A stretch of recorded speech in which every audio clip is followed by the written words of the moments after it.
Evening all, how you doing? Yes, I am back from my travels. Welcome to Tuesday Night Gaming Chat, where we talk about all the latest gaming news and gaming reviews from the last 7 days or so. How are you, wonderful lot? I have managed to not be jet lagged yet. We'll see what happens. If you want to find out more about my travels in Ecuador, you can tune in to tomorrow night's stream. Hello to the following people. Firstly, Gozzo, good evening. Gozzo is our community member of the month. Congratulations, my friend. There is his link. He will be playing Mario Kart 8, no doubt, tomorrow on his stream. Please correct me if I'm wrong. But do go check him out. Lovely guy. Met him numerous times now this year, which is good. Danka, good evening. He says he's knackered. The new job is going to be more demanding than I expected, but I hope it's going well. Hope it's going well, Danka. Dan Game Tank, good evening. How are you? Great to see you. Gozzo is good. That's always what I like to hear. Computer Club Matt, good evening. Flame, good evening. Ahoy, Ben. He says, time for me to guess some more review scores wrong. Well, you never know. You might get some right this week. There you go. iQuail, good evening. Aurelian, how you doing? That's right. Mario Kart is tomorrow night now. Mag in Ecuador this Thursday on Channel 5 at 9 p.m. I already made the local news, apparently. There's a video clip which I'll have to share. It's quite funny. Sitting around eating some soup that was fucking horrible. But there you go. It just so happened I was sat next to the person that they were filming. It's quite funny. There you go. There you go. So hello. Good evening, everyone. Hope you are well. Welcome to the show. It's been a week since I was last here. Lots happened. But also lots in the gaming world. One thing, which is a news story that dropped just after we wrote the show. So we'll probably talk about that in the intro. And to talk about that is obviously my co-host who knows the most, the man that we could not do this show without. Let's face it. Here's the one. Here's the only. Here's a Miss David Jones. Good evening, mate. How you doing? I'm all right. How are you? All good, mate. Good to see you safely back from your travels. I am. I managed to not get shot or kidnapped. But apparently I'm not kidnapped material, I found out. They only go for high earners. So, yeah, that ruled me straight out. Yeah, probably won't get more than a couple of quid for you, would they? Yeah, well, one of the band tried to trade me for a donkey, and they weren't even going to get the equivalent of a bottle of Coke, so they didn't bother. So there you go. So I'm back, and loved it so much. It looks like I'm going back out there next year. More about that in a couple of months when we find out what's going on. But there you go. What was it? Would you rather A, eat that fucking horrible soup again, or B, go to EGX? Well, seeing as apparently I've been sent tickets to EGX, I'll fucking do both. I'll eat some horrible soup at EGX. How does that sound?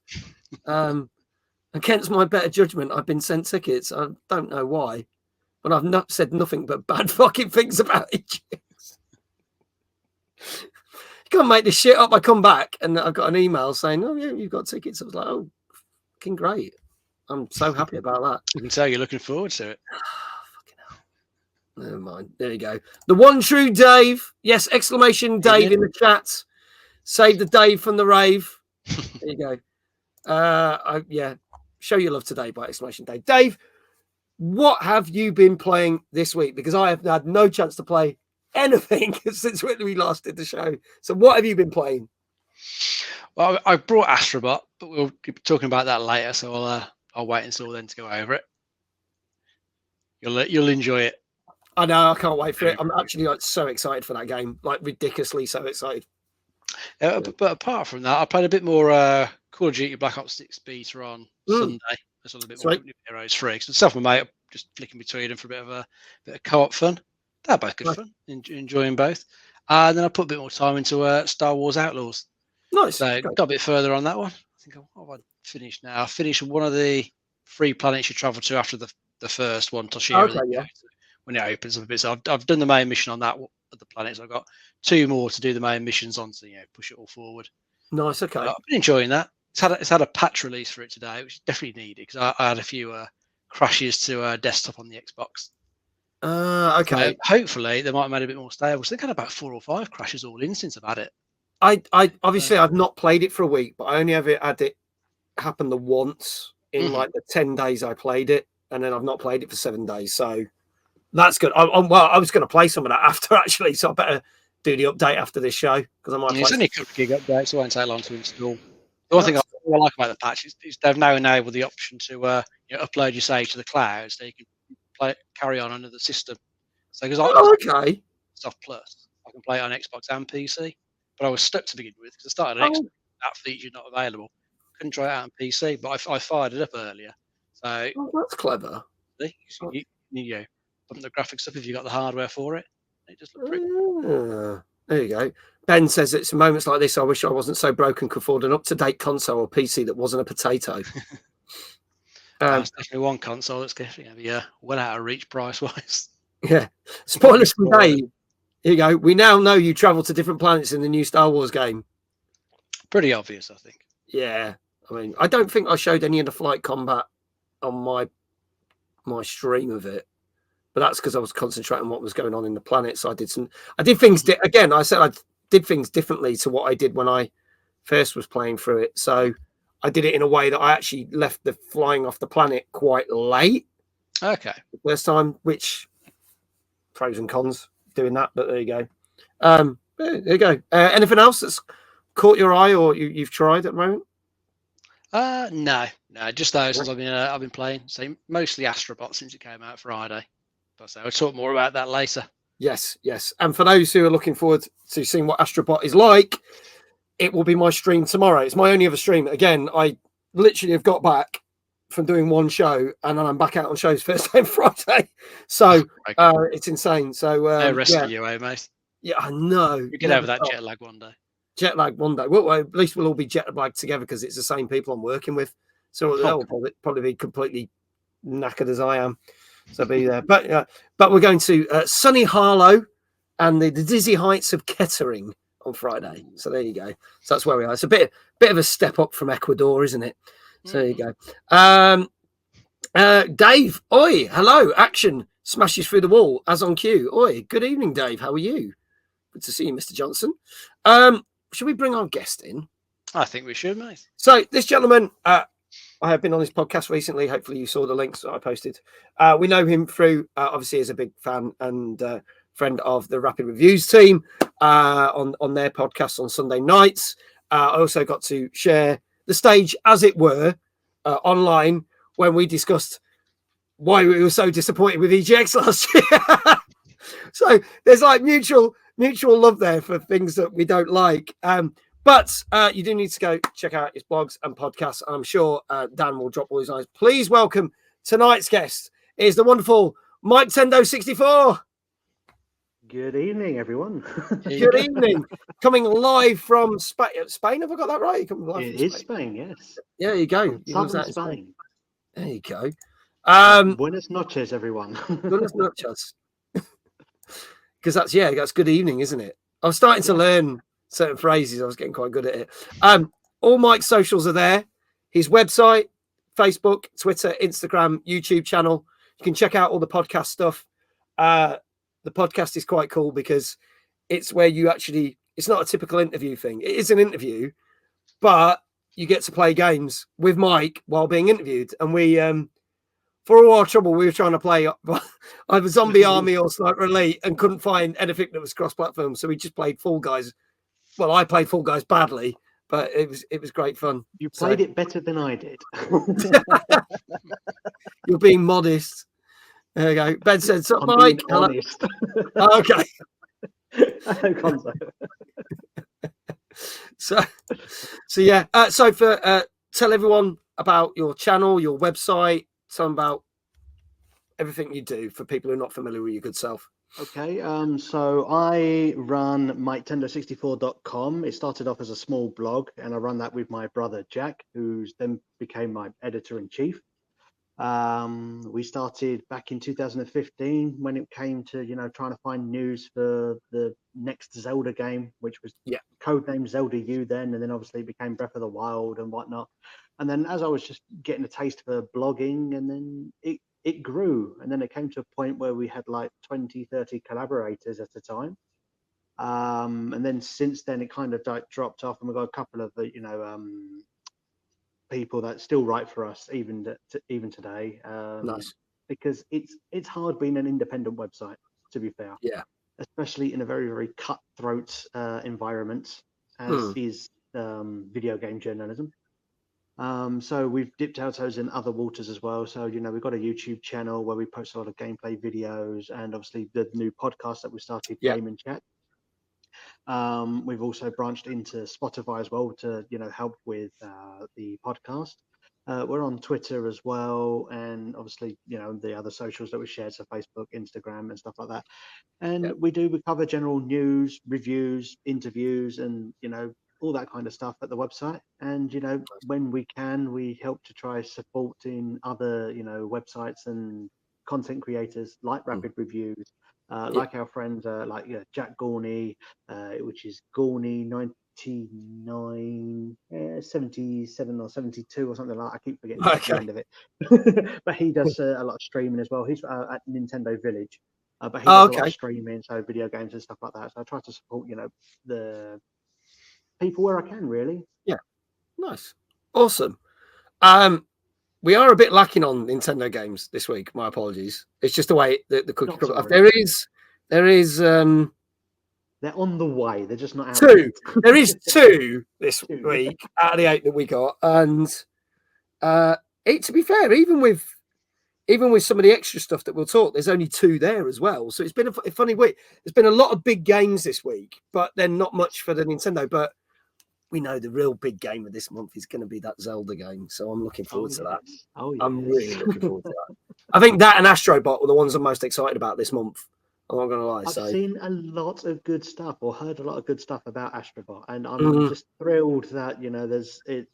I did say this in the chat on the Rapid Reviews stream on Sunday, and I am thrilled that as a Nintendo fanboy myself, that there is a game on PlayStation that all ages can appreciate and enjoy, and they can just all bandy together and enjoy the game as it is. It's not specifically for this is for teens, or this is for over 18s, and that kind of thing. And you're isolating one group for the other, but everyone can jump in and enjoy this. And I know there's been a lot of references and inspirations from supposedly from Nintendo games like Super Mario Odyssey and stuff like that. And you know what? For me, that's not a problem. It's nothing, getting a bellyache over. I mean, if they did take inspiration from, certain functions like the jetpack, I think Astrobot has a jetpack thing. Yes. Which they're saying, that's come from Super Mario Sunshine with the water, the flood thing. And it's like, okay, maybe it did, maybe it didn't. But what does it matter? Are you enjoying the game? Yeah, it's kind of like, I think that's the thing. It's one of the things. I mean, Dan just said here, there we go. I've just had a follow. There you go. Just had a follow on Facebook. There you go. That's why it didn't come up on the screen. Lovely. He said, I actually said to a mate while trying to describe how good Astro is that it has a touch of Nintendo in it.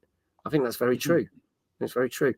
Adam, good evening. Good to see you. Welcome. Shall we crack on with the show? But we're going to crack on with it slightly different because we're going to talk about something that got announced today. I think we'll start with that. We'll probably describe. I'm going to do the same thing I did last week. We're going to talk a little bit about some gaming news, which got announced today, so it didn't get written into the show.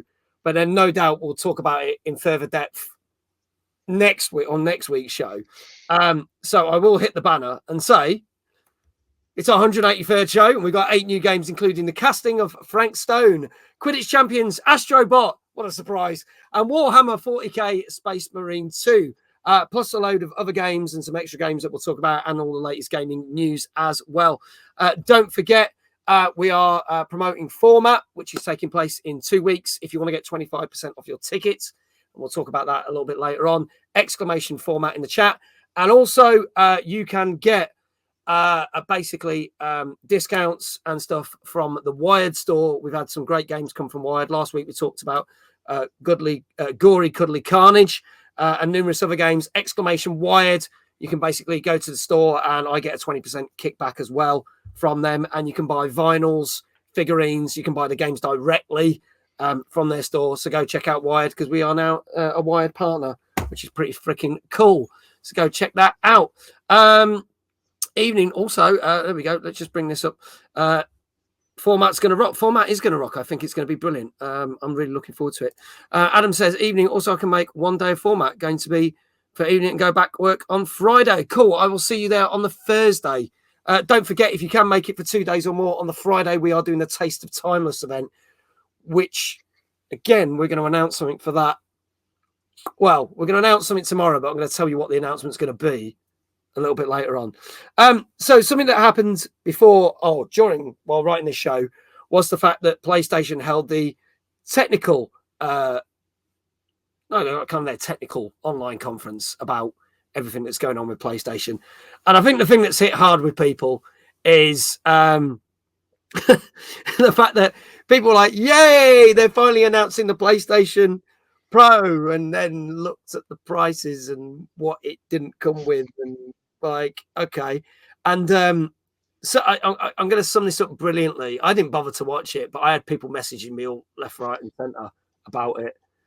And Sal, who was on this show, who he's like the unboxer guy, he does a lot of work with Sony. he even put, how is it that like $700 translates to the same price in English pounds? So for a PlayStation 5 Pro, it's $700 or £700. And he said, if you work it out, it should be actually just over 500 quid for a PlayStation 5 Pro if they were doing that. But the thing is, they're not. They've kind of come up with their own set of prices. I'm just going to bring this up because I've got the shot. $699.99 in the US, £699.99, so 700 quid, 799.99 euros, and then what was it? The yen, 119,980 thousand yen, which includes the tax, which makes it probably the most expensive PlayStation console ever. Not only that, no disc drive, which we kind of speculated on last week's show. No games come with that either, just so you know. And not only that, if you're looking to put it on a vertical stand, that's sold separately. So whereas the original PS5 came with a stand, so you can stand it up, this doesn't. So you got to lay it on its side. So well done, Sony, for absolutely raping people of their money, frankly. I thought this, and this is available. Oh, but the good news, it's available from the 7th of November. So anyone who wasn't put out by all that shit that I just said then, you can spend 700 quid on something that's probably not fucking worth it, really. Dave, I'll let you say. Well, yeah, they haven't really shown a good enough reason to buy it, because you say you didn't watch the presentation. In the presentation, I mean, they talk all the the usual spiel about what they're putting in the hardware, which sounds good. But then all you really get in comparison, because they're kind of saying the main thing is whilst you got used to flicking between either fidelity mode or performance mode, what they're aiming to do with this console is combine them into like one thing. So it will run at 60 frames a second, but will look really good. But then they just show you like a reel of games that we've already played, like Spider-Man 2, Last of Us Part 2. It's I mean, watching it on YouTube doesn't help with the compression it puts on the image. But even so, you really couldn't see enough of a difference there, I would say. They needed something else to really sort of show it, show us, to really wow us. Need like a new game we hadn't seen before. But it's just the same stuff we've already played that you probably wouldn't go back to play just because the patch outs are up its graphics. So there wasn't really a compelling reason to buy it, I don't think, especially not at 700 quid. Although it'll be like 825 if you get the disc drive and the stand. Yeah, so not cheap if you want to get like every little bit to get the full experience. Danker said drive can be added, but that's another 80 quid on top for that. Because I said, don't forget the 2 terabyte SSD in there. Well, that's good. So that means you can at least get 2 different games of Call of Duty on the PS5 now, whereas you couldn't even get 1.5. So at least and it'll look better. It'll look better, and you can at least play 2 games at any one time. So that's wonderful. It's just so expensive now. I could only assume like part of it is the components still cost arm and leg, because the original console hasn't gone down in price, has it? It had a refresh, but it's still if anything, we talked about this on last week's show, that the prices have gone up in Japan for PS5. I mean, if I quickly grab my notes, it had gone up by nearly the equivalent of 100 quid in Japan. And over here, ironically, when prices hit, it was sort of, when it first came out in 2020, it was between the 450 and 500 quid mark, and you'd get a stand and you'd get a game and one controller. Yeah, well, you always had Astro's Playroom. Well, you got that as well. You still got that with this. Yeah, but I mean, like, I got, what the hell did I get with my PlayStation 4? I can't even remember now. Probably the new Ratchet and Clank game I got, but there was options. Yeah. But now it's gone up in price, so it's more expensive than that, and you don't even get a game with it. And so it's like, so they want nearly 550 quid for the existing one, but they want nearly 800 quid for this. What, 700, 800 quid? And I'm just like, I think it's almost like it's marketing gone mad, because we said what we think, and I'll bring up Dan's comment in a minute, and then we'll find out what Mike thinks. But it's the fact that I feel that they've not sold enough, because they've always said it hasn't sold as well as it should have. So now they're going, hey, we've got this new one for you, but we still need to shift these ones. So let's put it at a price that will put people off. And people will go, well, actually, I've been saving my money, so maybe I'll just get an original PlayStation 5. I think that could be it. If it's not, I have no idea what they're doing, because that's crazy. Dan says, genuine question, do people get excited about these mid-gen generation upgrades? Maybe I'm old and too tight, but I just don't care. The leaps between actual generations. I'll be honest, I've never bought a mid-generation console ever, because I don't give two fucks about them. I don't think both last time. Yeah, I mean, that's fair. The Pro this time, but does the Xbox Switch Series OLED count? Yeah. Otherwise, no. No. The Xbox One X was a worthwhile upgrade last generation, because the original Xbox One was a bag of shit, really. It wasn't very good. So, yeah, the One X was very worthwhile. Yeah.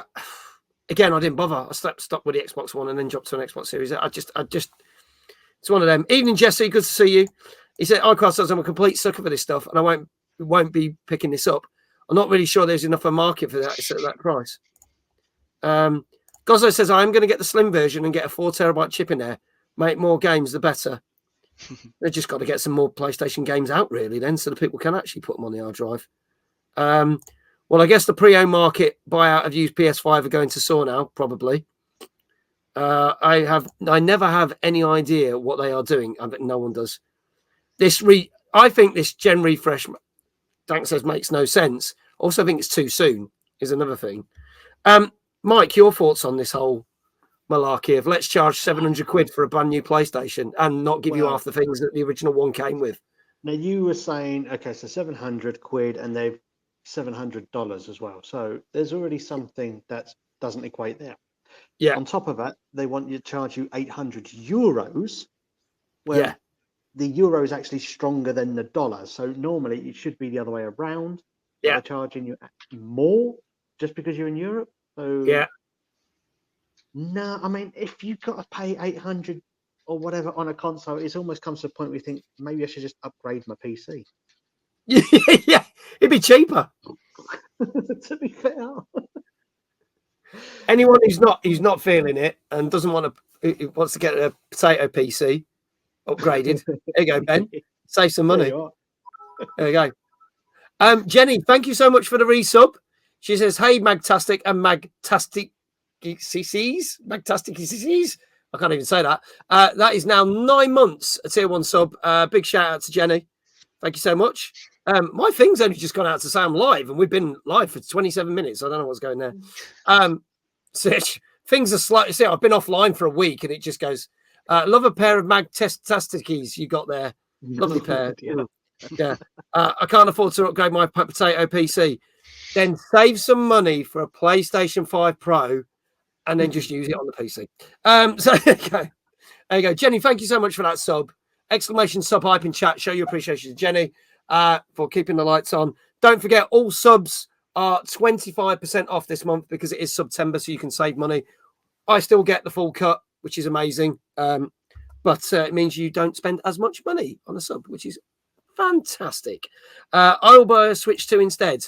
I'm interested to see when that gets announced. That will probably be the next console I get as well. Same here, Dave. Same here. Yeah, it's got to be. I mean, you know, if it wasn't for COVID, the prices should be lower, like PS5 original 4 Slim 4 Pro 500, the better. I think if that's where it was, Gozzo, I'd say that's about fair. But you're looking at about another 300 quid on top of what they should be charging. 800 quid to play Gran Turismo. I used to go actual rallying for 650 quid. There you go. There you go. Oh, Dave says I'm lying. I won't buy one. Why? Are you skint, Dave? Is that why? Maybe get me some more speaking bookings, and then I'll buy you one. There you go. So there you go. He says yes, I'm skint. Grand Designs at 4. Hello, how are you? It feels really late in the console's life cycle to play that. I think it's ridiculous. I think it's too much. But we will talk about that more in depth on next week's show. As I said, that landed. So we might as well crack on with the original content that we're going for. But yeah, I don't think anyone's happy about it. And it comes to something when people that are supported by Sony are not even happy about it. I think this is, there you go. Nah, I will just book Josh and gigs and take a commission. Fair enough. Fucking managers, I swear. But there you go. Personally, I hear you speak too much already. I know you can't get away from me, Jesse. So not going to apologise for that either. Let's crack on with our first game. Dave's like, I regret nothing. Let's crack on with our first game of the night. Now, this actually came out beginning of last week on the Monday, but we couldn't fit it in, and the reviews haven't come out. It's one of Dave's picks. Dave was quite keen to get this in, and I can see why. This is a game called Sumerian 6, which came out Monday last week and is on PC. Here is the trailer. And then if you want to get a shout out and some mentions in the chat, we will tell you how that happens after this. Check this out.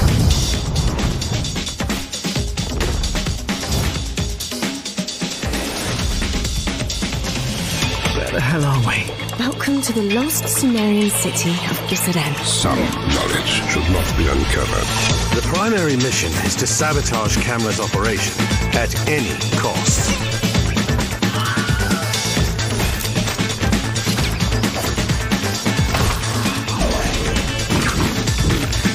So Camera is really trying to summon a demon from another dimension. Sounds insane. And yet... What are we waiting for? This is a stealth mission. This is a stealth mission. Let us do this step by step. 1, 2. It slipped. Well, there goes your plan. Nice job, everyone.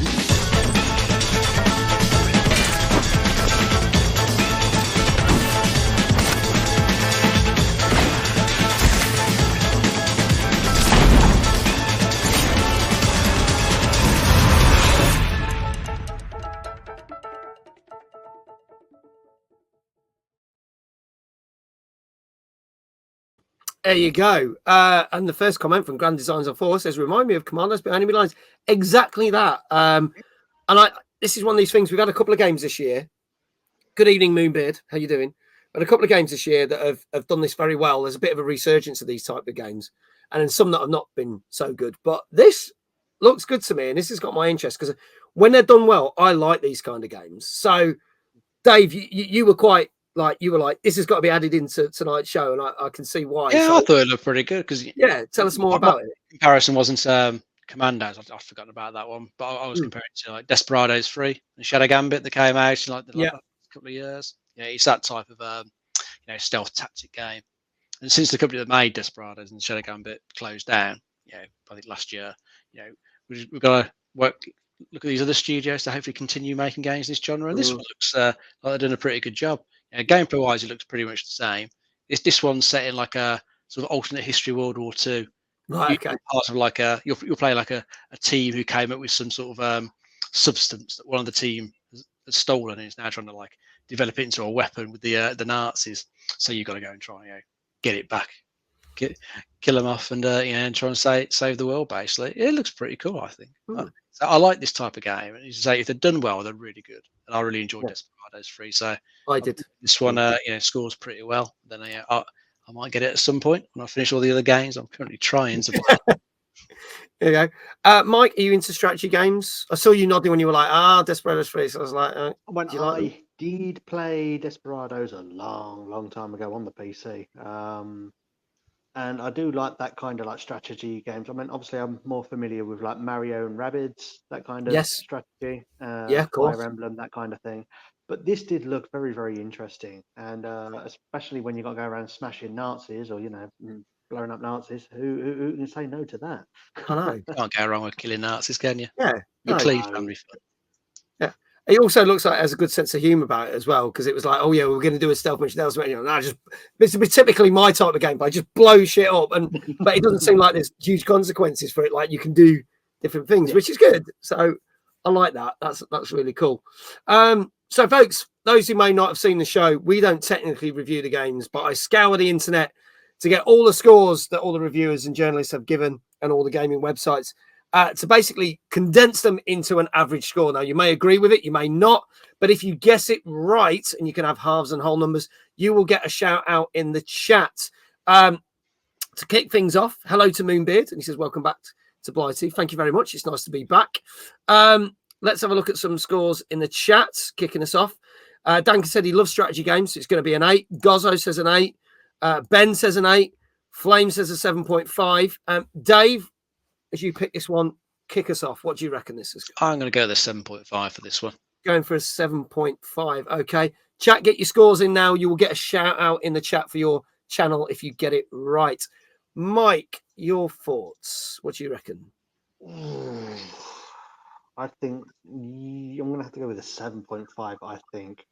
Go for a 7.5. He's got a lot of charm there. I think it can be a very, very interesting game, but I can see reviews going, very, very either way.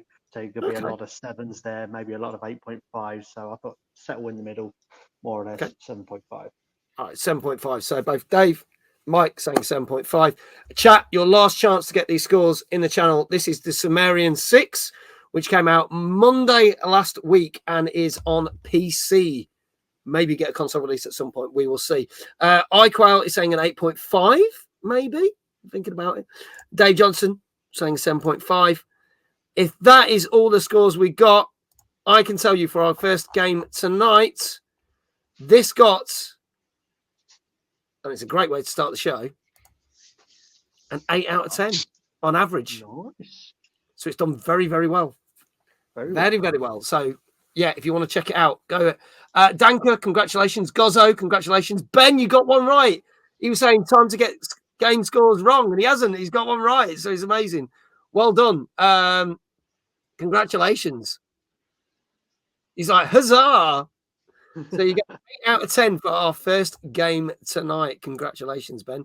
As we said, we've got very varied. I think this is one of the best gaming lineups we've had on the show for a good couple of weeks. So we had some mixed months, but I think this is just good because it's so varied. And we've gone from killing Nazis and strategy to going to something with pure horror. This is a game that we couldn't talk about on last week's show because the reviews weren't coming out till the following day. But this came out last Tuesday. It's on PS5, Xbox Series X and S, and PC. And this is set in the universe of Dead by Daylight, but made by the team of Supermassive Games, who've made like Until Dawn and The Quarry and the Dark Pictures anthology. So it will look very familiar to you. But this, ladies and gentlemen, is the casting of Frank Stone. Let's have a look at the trailer now. I've sacrificed everything searching for it. A world within a story, whispered to me centuries ago. It's like a museum for something unearthly. Of a timeless power. Infinite in knowledge. Voracious in hunger. The entity. A realm so close to ours, but always out of reach. Until I found him.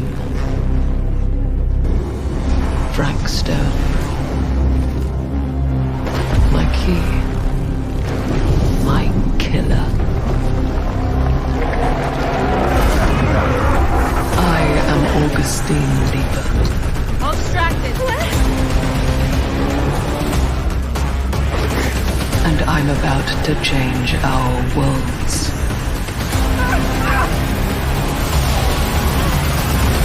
Forever.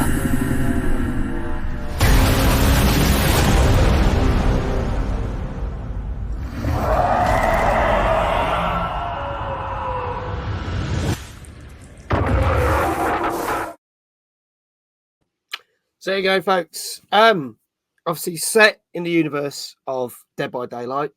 almost kind of a prequel, really, isn't it, Dave? That's what they're trying to tell you. It's kind of like, how did this whole Dead by Daylight thing come about? Yeah, it's sort of focused on that creature called the Entity by the look of things. It's some sort of a cosmic horror that's causing trouble in a couple of different time periods. Because part of this game is set in, I think, 1980. Another part is in present day, and you're playing like a different group of characters in each one. As you mentioned, it's made by Supermassive. We've done a lot of other horror games at the same time. This does play exactly like the other Supermassive games. It's more of an interactive movie, if anything. Doesn't play like the Dead by Daylight, but there's a few little nods here and there to those games. There's various generators you've got to power on, or little plushes of some of the Dead by Daylight characters to find in there. Other little things sprinkled about, but your basic gameplay is exploring the locations it puts you in both time periods, and then there'll be QTE tasks to try and do to like make sure people don't die, decisions to make to forward the plot. So that type of horror game. If you've enjoyed the other Supermassive ones, you'll probably get something out of this one. A couple of like cool features that it's got in it. It's got some Twitch integration, so you can get your audience to vote for how the game's going to go. So that sort of stuff's pretty cool for a streamer. And another cool thing it's got, which was showing off, is they call it the cutting room floor. So when you get to the end, you can look back through the sort of timeline of events of the game, and it shows you where things would have branched off, and it lets you go back to those bits to just replay it from that point to try and experience the alternative ways the story can go. So that's quite a cool little feature. But hopefully for the people who like Dead by Daylight, hopefully it's a worthy entry. Yeah, I think it's probably going to pay some fan service to people. Oh, definitely. Yeah, Mike, your thoughts on this one? It looks very interesting, I must admit. I had chills when I was watching it, watching the trailer. I do quite like Dead by Daylight, and one of the things is I'm not very highly invested in the lore in Dead by Daylight, but I am quite intrigued with this, with the actual, like the entity. So if there's any better way to actually, learn about it within an actual game, so like the casting of Frank Stone now, I think I would definitely give it a go if I had the means and the opportunity.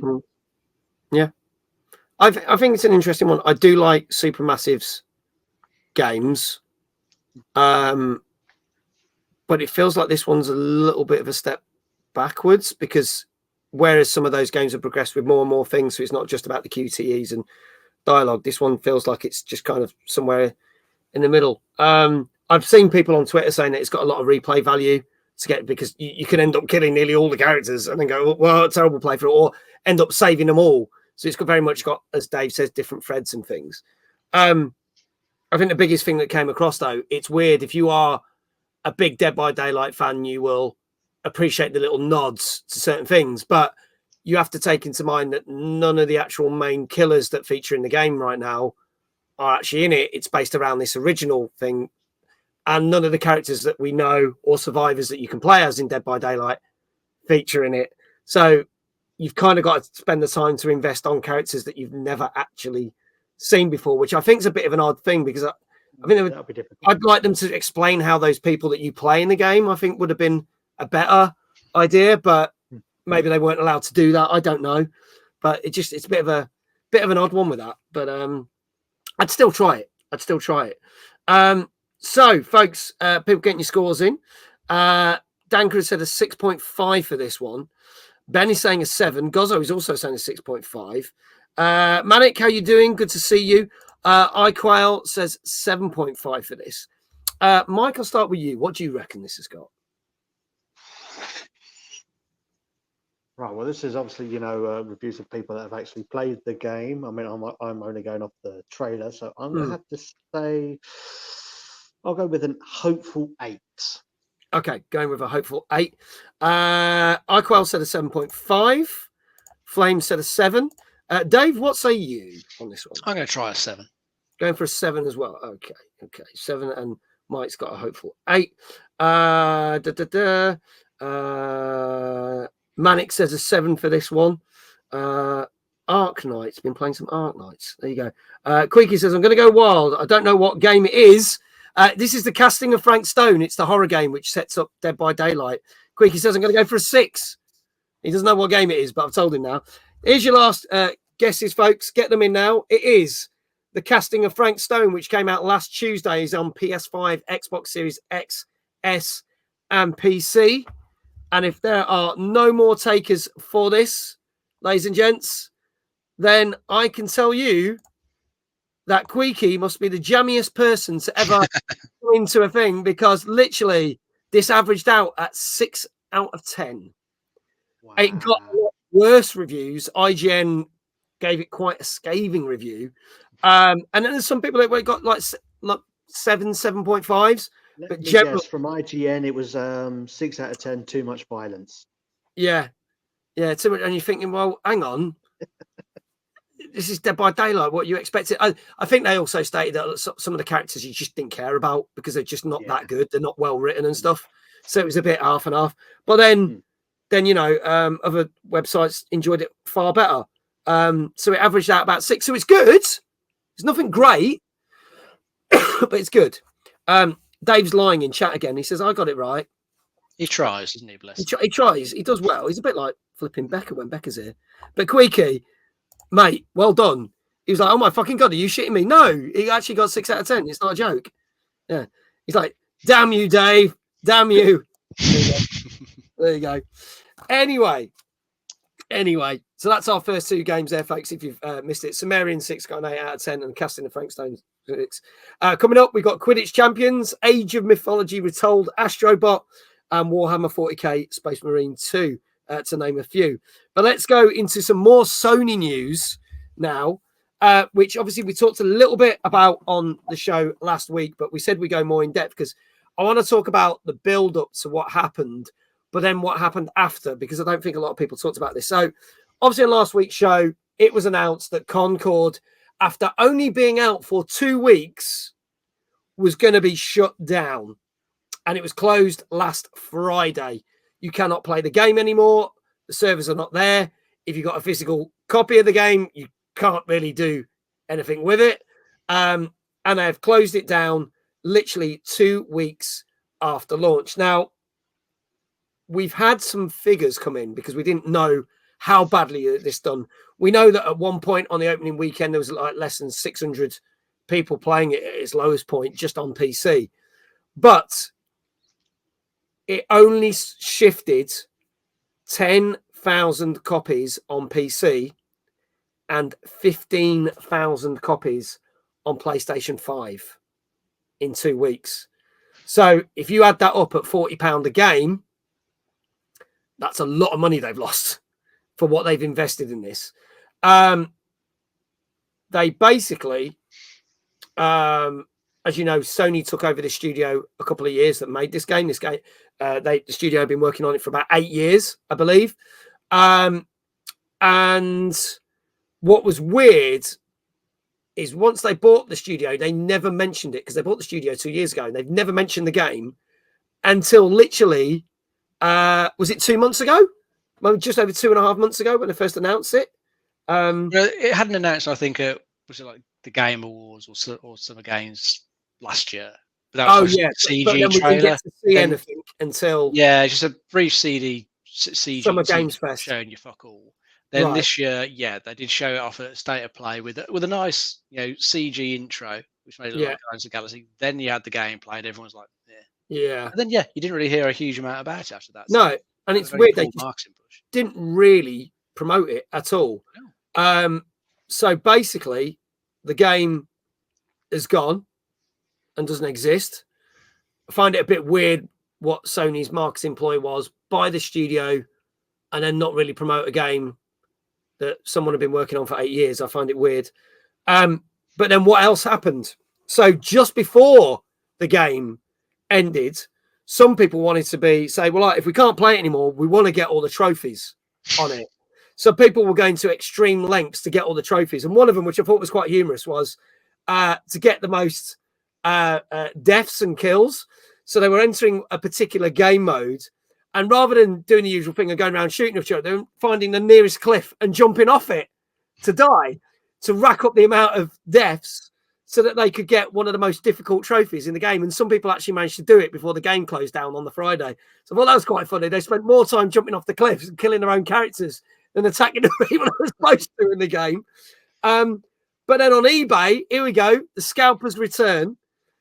Scalpers, get this, were selling copies of the game as collector's items for 120 quid. That is 80 quid more than what it cost to buy the game. Now, obviously, Sony has given refunds to everyone who bought the game.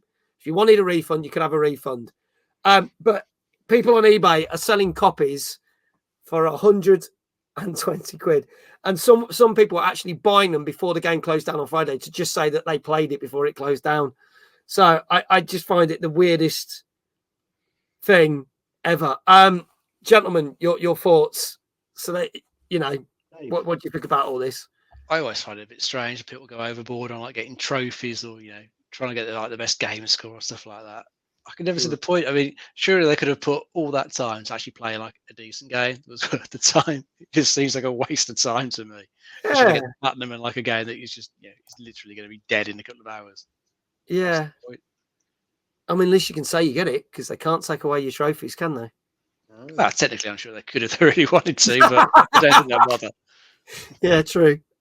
Mike, your thoughts on this? That another game has now only lasted 2 weeks and is dead in the water.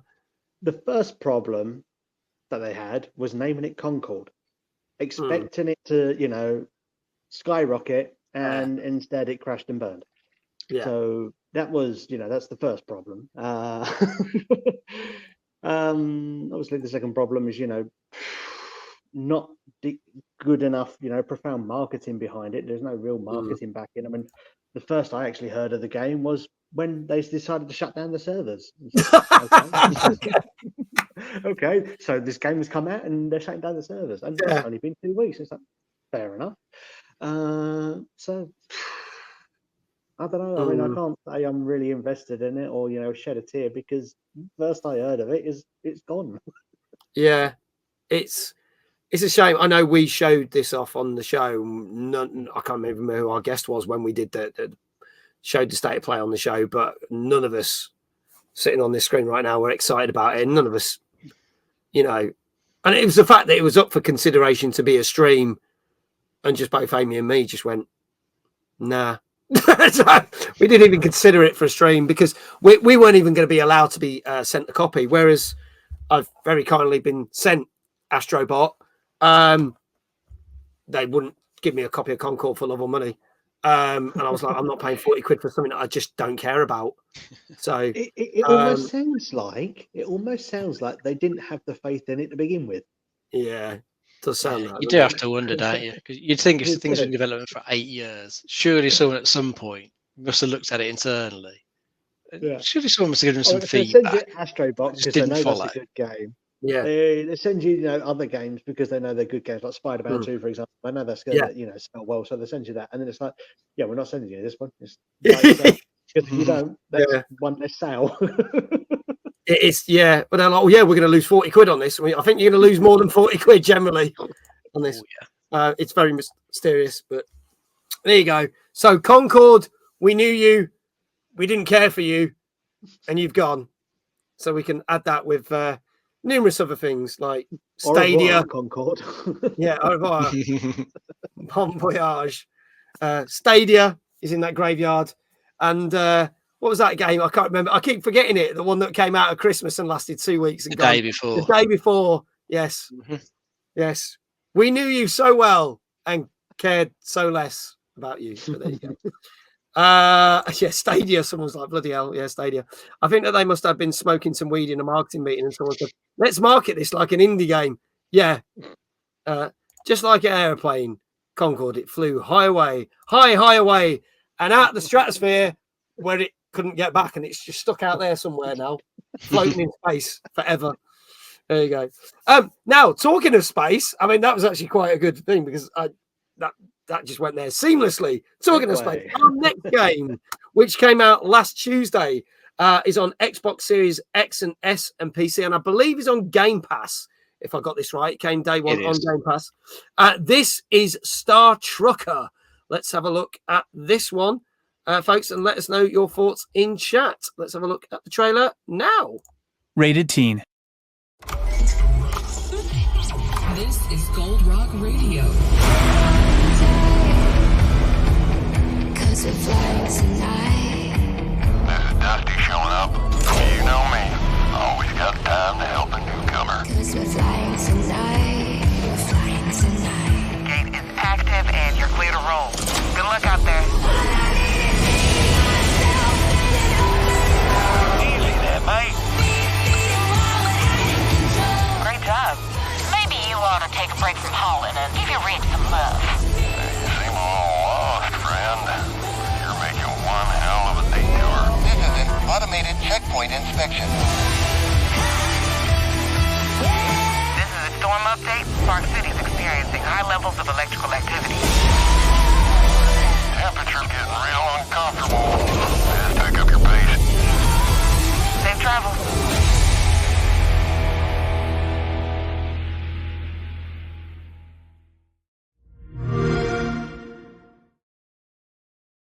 I love the fact that the trailer they sent me did have the captions, but when the music come on or when they made the Xbox noise, it says Xbox sound. I thought that was quite fun.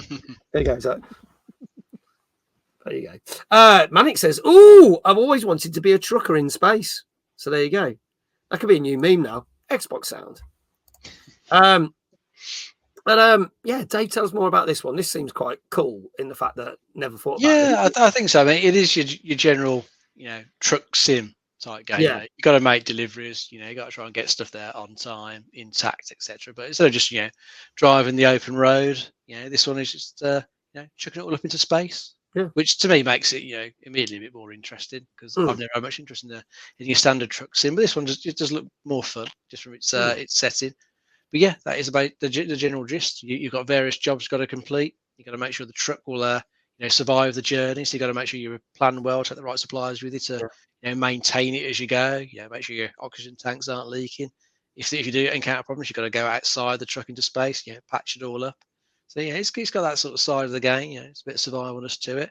But yeah, I think it looks quite cool. Yeah. On Game Pass as well. So yeah. So easy to jump in and try out. Go try it out. It's worth it. I was going to say, I want to say a big thank you to Gilfly who's arrived. Hello, Gilfly's just subbed for another 5 months. That's been 21 months in total. Thank you so much. We can give Gilfly a shout out, please. Exclamation subhype in chat. Show your appreciation for helping keeping the lights and the power going so we can do this. Manic said maybe that should be the new sound alert for the stream. All the sounds for your countdown before the stream starts. We'll just get Dan Game Tank to record at format, just saying Xbox sound, and that can be the thing. It won't be the actual Xbox sound because I would get sued for using that, but we can just say Dan saying Xbox sound. That'll work. Will, good evening. He says, yo, how is everyone? Good to see you.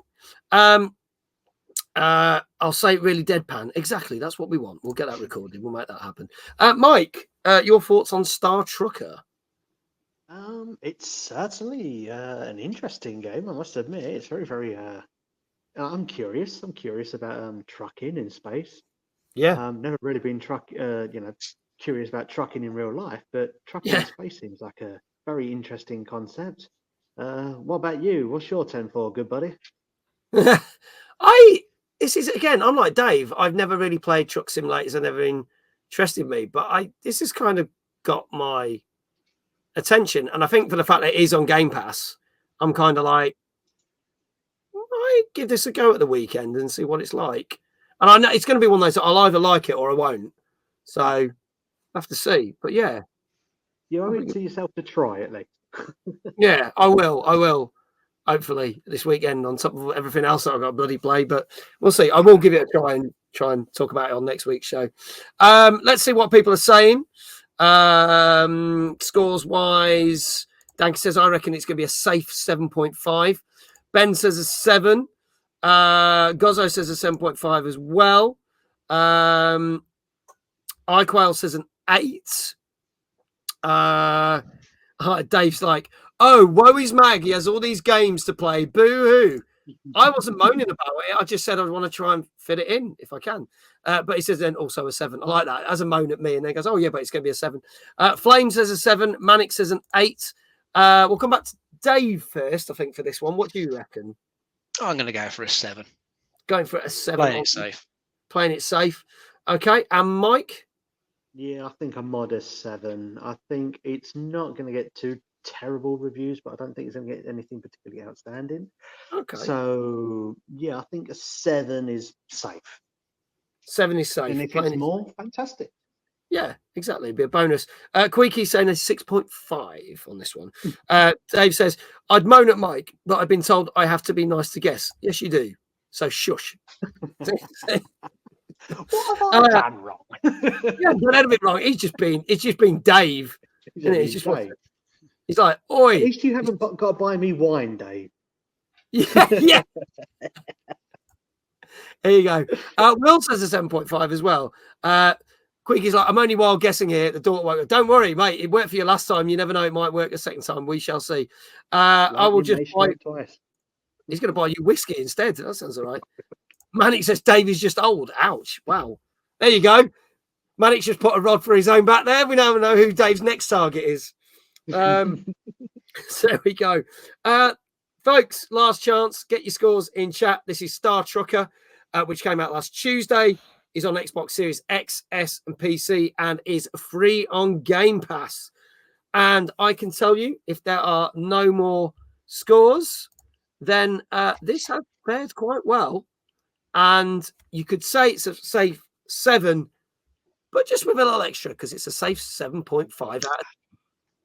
So there you go. So fared pretty decent on this one. Yeah. So congratulations to anyone who said 7.5. Will, well done. Gozzo, well done. Danker was one of the first ones to say it. 7.5. Well done to all of you. So yeah, go check it out. Space Trucker is getting decent reviews. Talking of more free games, I know this is one that Will is excited for. This also came out last Tuesday. Is on PS5, Xbox Series X and S, and PC, and is available on PS Plus right now. You've got until the end of the month. You download it and you can keep it for free forever. And we will be streaming this as part of a double bill next week. We are playing 2 games next week. We'll be playing this said game and the brand new Test Drive game. They sent me the copy for that last week. That comes out on Thursday. We'll be playing both games. But this game is something a bit different to what we've had. We've had trucks in space, murderers. We've had killing Nazis and mystical powers. And now something with a touch of magic from a well-known, beloved set of movies and books. And ladies and gentlemen, this is Quidditch Champions. Let's have a look at this. Attention, students! The day so many of you have been waiting for is here. The path to the Quidditch World Cup begins now! Your careers will take you to larger and larger venues as you compete for various championships. If you're looking for even more competition as you sharpen your skills, you'll find there are many ways to compete against the best of the best. With enough hard work, talent, and practice, who knows? You may end up on the world stage competing for the most prestigious prize of all, the Quidditch World Cup. When it comes to the wider competition, you may come across some well-known faces.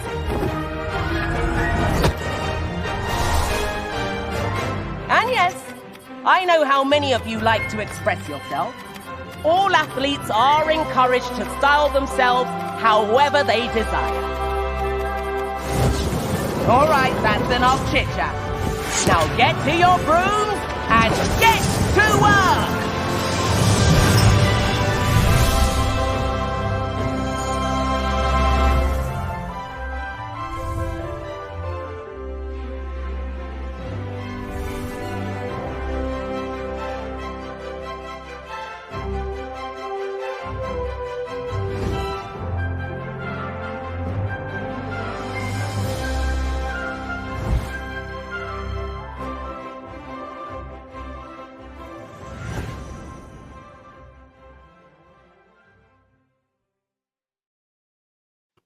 So there you go, folks. I remember, and some people in chat have said this, they remember the Quidditch game that came out on the PS2. I remember that. I never got to play it. I just remember it. I know I had a friend who had it, and I can't remember who it was, but I know they had it, and I don't think they played it, or they did play it. I didn't like it. This is something I know a lot of people have been very hyped for. Me, not as much. Not because I'm not a huge Harry Potter fan. I don't mind Harry Potter. I've seen the films and seen the stage play and blah, blah, blah. But it's not something that I was kind of like reaching out to want to play straight away. But the fact that you can get it on PS Plus, and it came out last Tuesday on PS Plus free of charge, kind of made it more appealing to me. Hence why we will be streaming it next week.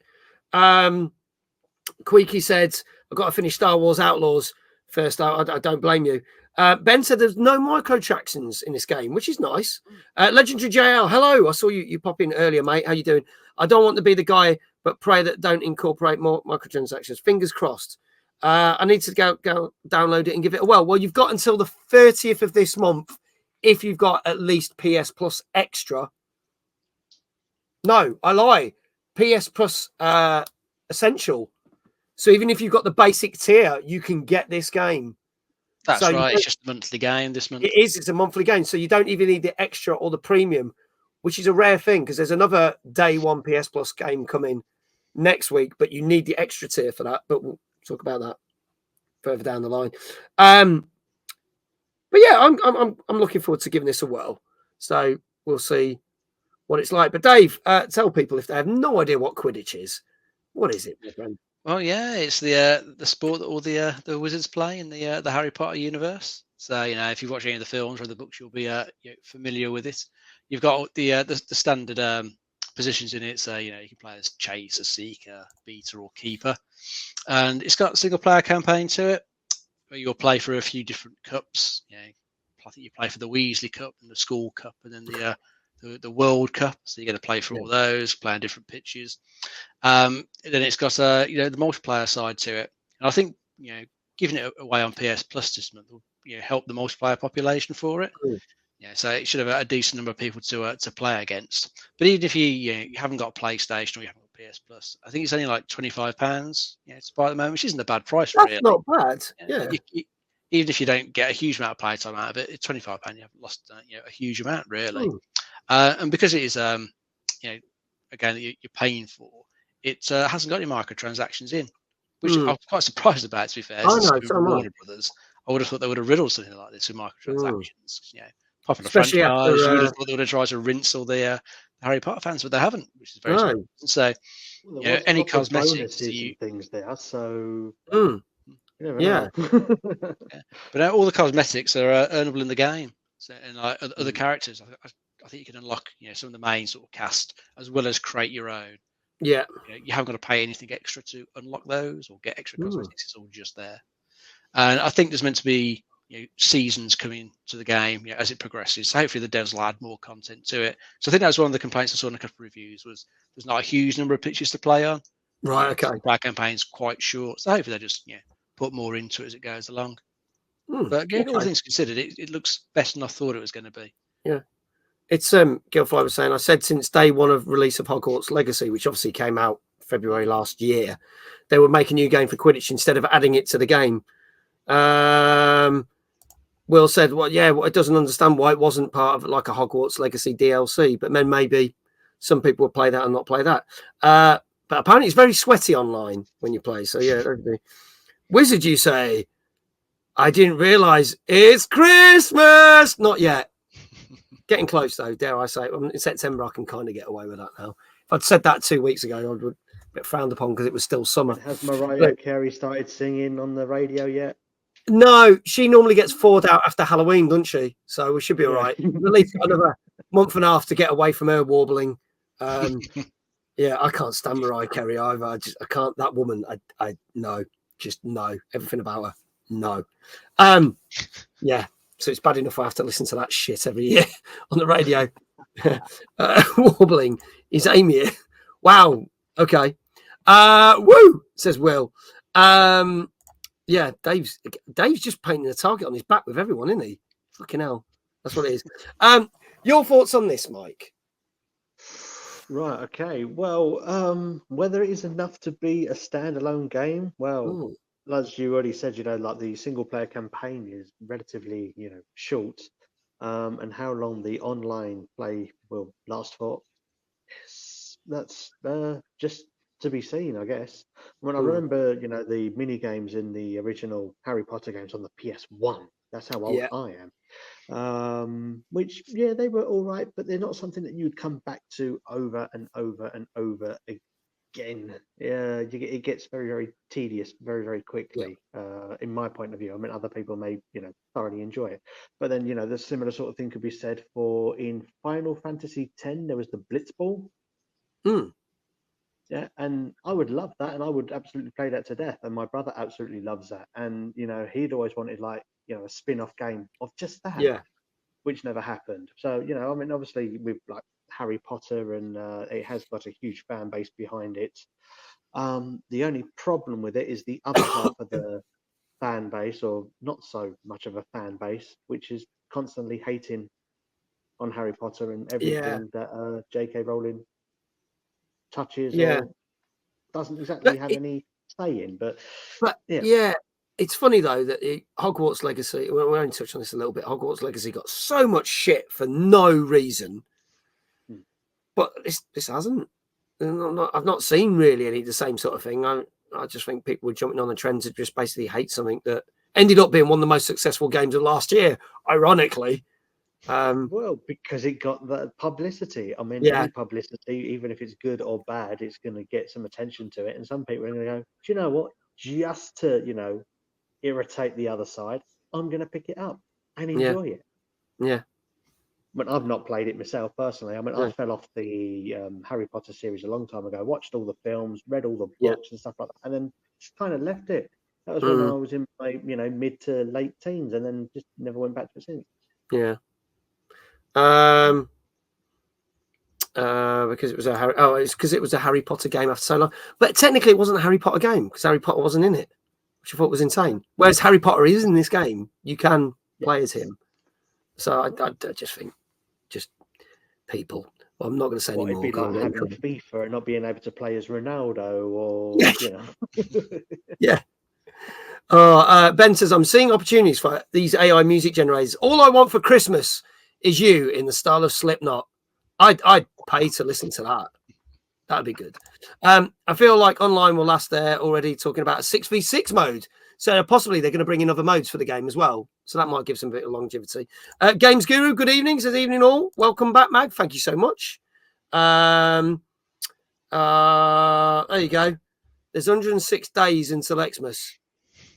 Great. Thanks for telling me that. There we go. I mean, it's all well and good having 6v6 if people are willing to play, all the different roles. But if everybody wants to be the seeker and just the seeker, and then they they didn't get the position they want, that may make playing games a bit difficult. Very true. Very true. So, what do we think that Quidditch Champions got?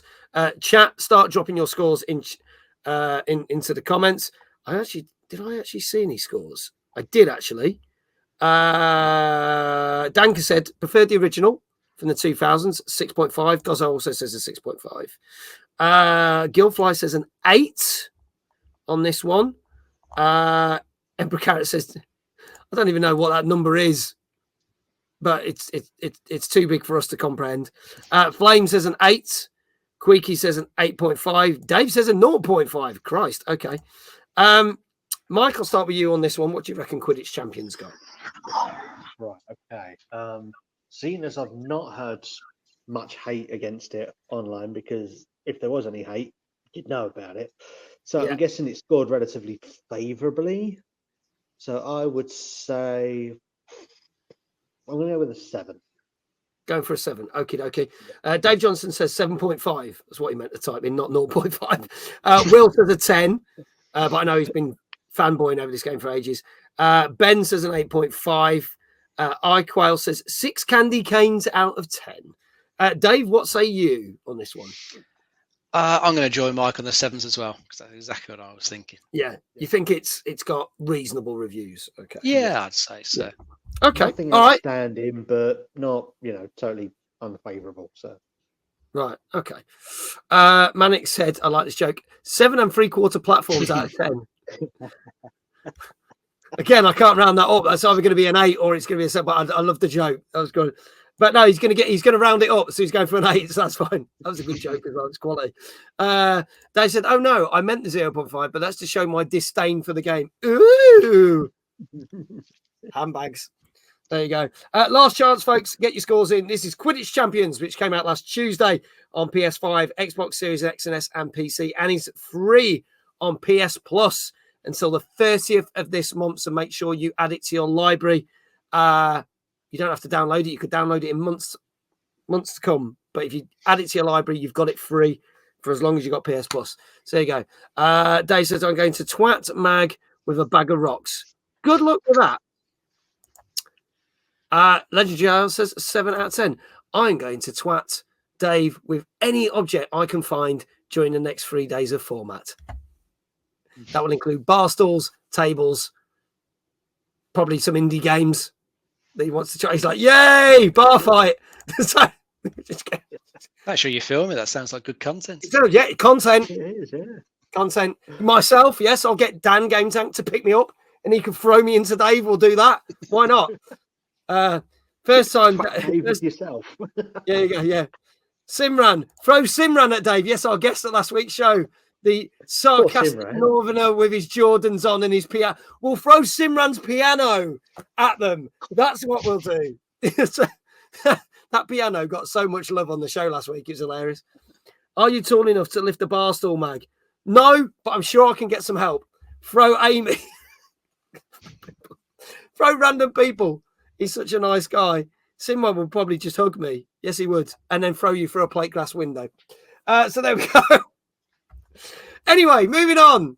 What did this score? Fuck it, let's crack on. This scored. It was a fair score-ish. Not as low as some of our other games tonight, but not as high as some of our games tonight. Close. 6.5 out of 10 on average. Yeah. Yeah. So there you go. Yeah. Will's like, no, because I know Will was looking for us. Dave's like, called it.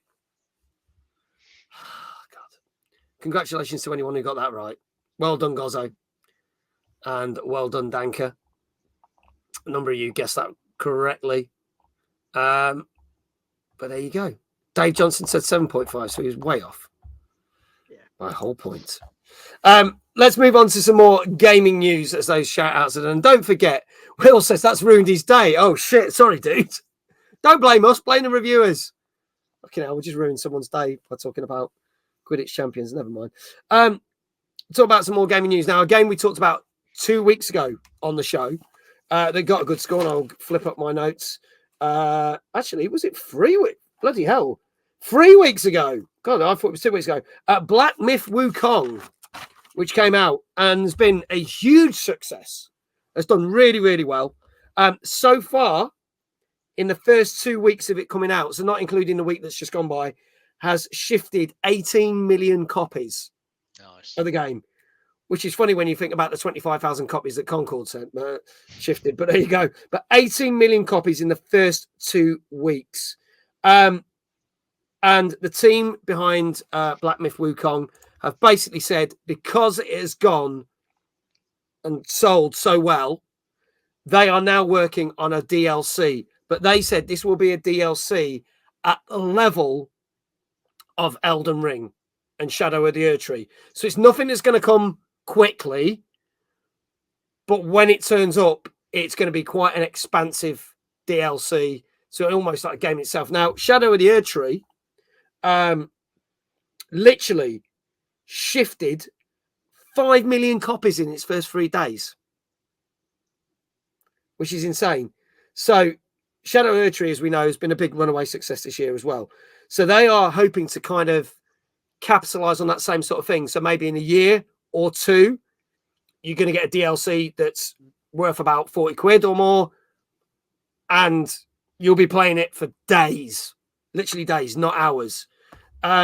So that's what they're planning to do. Anyone in chat excited for that? Has anyone played Black Myth Wukong? Let us know.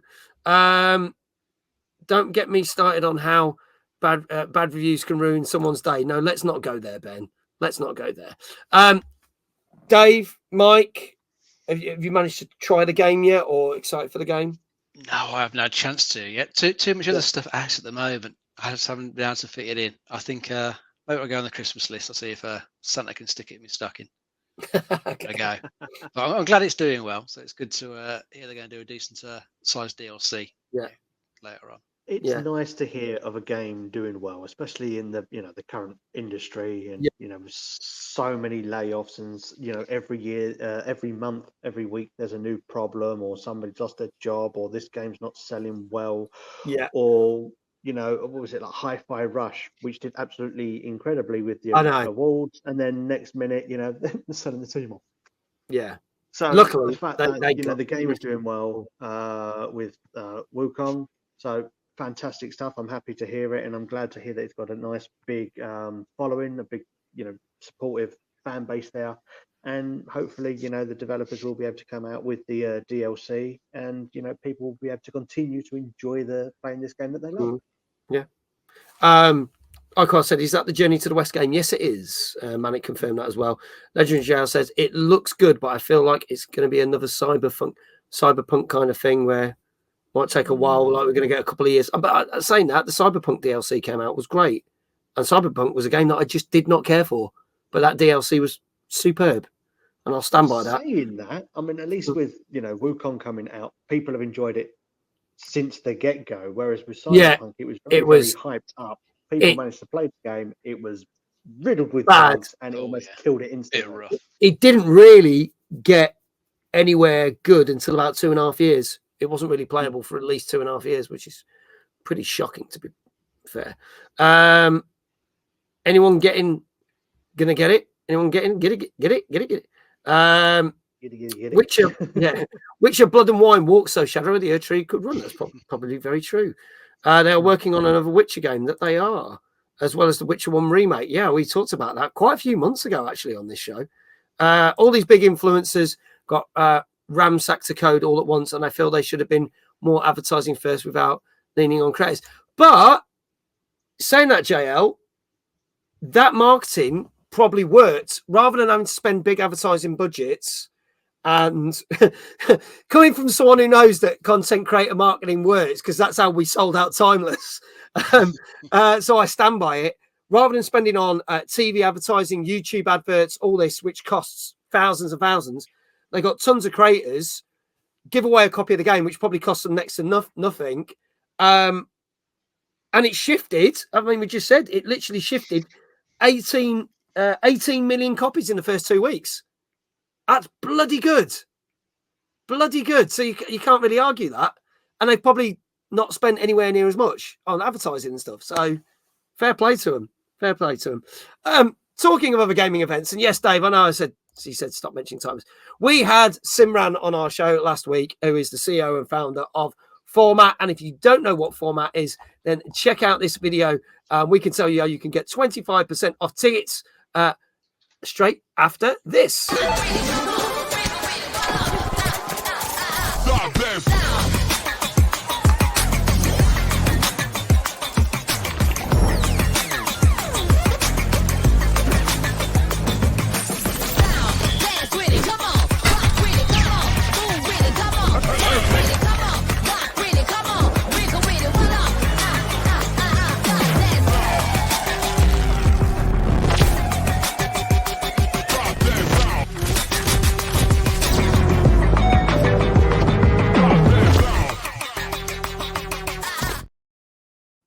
There you go, folks. Format, which is taking place on Thursday, the 27th of September. There is an industry party on Wednesday, the 26th. And there is also the after party on Friday, the 28th, which, as we announced last week, is called A Taste of Timeless, where we are bringing certain elements of Timeless Gaming Convention to Format for the very first time. If you want to go to the main event, which has 2 stages of live music, from everything from grime to rock and roll to pop to classical, and play a ton of games from indie game developers and people like Bandai Namco, then you can get your tickets, !Format in the chat. There is a link. Tickets are normally 13 quid, but you can get them for £9.75 by using that link. And the event runs from 6 p.m. until 1 a.m. And it will be, for the first time ever in the amazing city of Liverpool. We've got a couple of little announcements to announce as well. Tickets for the after party are literally £5. Over 200 tickets have been sold for the after party. We have got 2 panels. We have got 4 competitions, and we have got a live music for you as well in the after party, and that runs from 6 p.m. to 11. We have announced there'll be prizes to win as well. We've announced our content creator panel. We're recreating our content creator panel we did at Thomas, but with content creators that featured at Format. And as of tomorrow, we will be announcing our dev panel.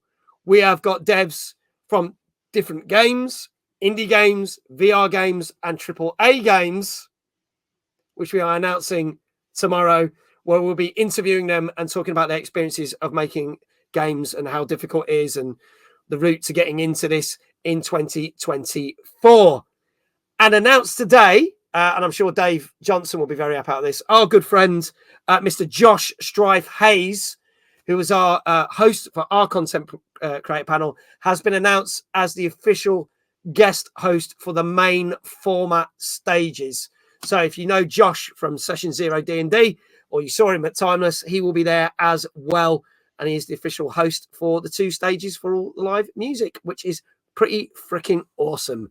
So there you go. So get your tickets now. You can get 25% tickets off the main event, and tickets for the after party on the Friday are just a £5, and you can win some prizes, enjoy some good music, and see some amazing talks that we're putting on in conjunction with Format. So there you go. JL says a dev panel. Oh, yes. Yes, indeed. Josh is the best. I hope they are formatting a great lineup. They certainly have. They put it out today, actually. They put the full lineup out on social media. Games Guru says, who's going to Sheffield on Saturday, by the way? Possibly. There is a creator meetup in Sheffield. I'm supposed to be going, but I'm a bit 50-50 because I will see if I get jet lagged or not. But I know there's a lot of good people that are going. I know there's a lot of people that are in this chat that are going, and there's a lot of people that are lurking in this chat who are watching but not actually talking that are going to that event. So hopefully I'll see you there, but I'll see. I will see how I am, as I only got back last night from Ecuador, so I'm absolutely fucked. I think he's going to hit me on Friday. I'm just going to be like that. So we'll see. But there you go. Plenty of great gaming events that you can go to. Let's move on to our next game. Again, something completely different. Something a bit more strategy-wise. This came out last Wednesday on Xbox Series X and S and PC, and is also available on Game Pass. Let's show you the trailer for Age of Mythology Retold. Young hero, the gods have taken an interest in your odyssey. Try not to disappoint us.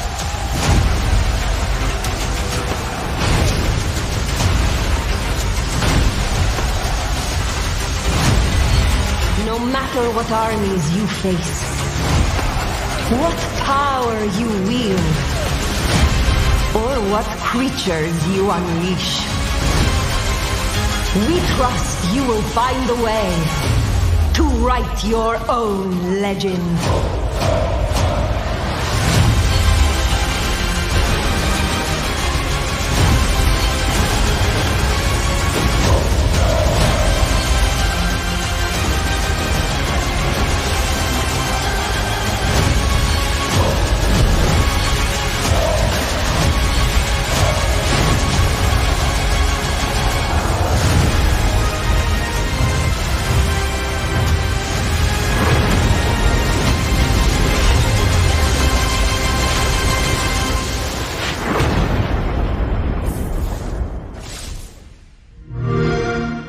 Play it day one with Game Pass. Xbox noise. There you go. So yeah, this is another one that's on day one on Game Pass. And in fact, if you bought the actual like special edition, you could play it like a week early, which it mentioned there as well. It unlocked on Game Pass 1 week early, which was interesting. So Dave, tell us about this one, because this is technically a remaster, isn't it, in a way? Yeah, much like they did recently with Age of Empires 3 Definitive Edition, which is a redo of that old game. They've done the same with this one now, so it's really on the same game engine they used for the Age of Empires 3 remake. So Age of Mythology itself was originally out in 2002, so yeah, wow, okay, quite old. But yeah, they brought it back, giving it a nice, fresh coat of paint. Improved a few features. Put a few things just to improve it, make it play a bit better for like the modern audience. But it's still, ultimately the same real-time strategy game. This game brings together different pantheons of gods from different time periods. So it's the sort of Greek, Norse, Egyptian, Atlantean gods that are bringing together in this. Okay. So, whilst they're from different time periods, they're all mashed together in this. You pick a particular pantheon to join, and then you bring those gods onto the battlefield, and they can then summon like other mythological creatures, use various spells against the enemy, and you've actually got destroy the other side, and just conquer the world. That sort of RTS game. But I think it looks pretty good. They've spruced up a bit. Graphics look good. Looks like it'll be a fun game to play. And as you mentioned, on Game Pass, so again, you can just jump in and off you go. Now, this was up for consideration of being streamed this month, and we just couldn't fit it in. So, as I've said, because of the fact that October we're doing nothing but horror streams, this might get a stream before the end of the year, because I think with November and December, we're not having as many big hitting games in November as I thought we were going to get, and not really much coming out in December apart from Indiana Jones. This might get sneaked in for a stream. So we will see. We will try and cover this before the end of the year, at least.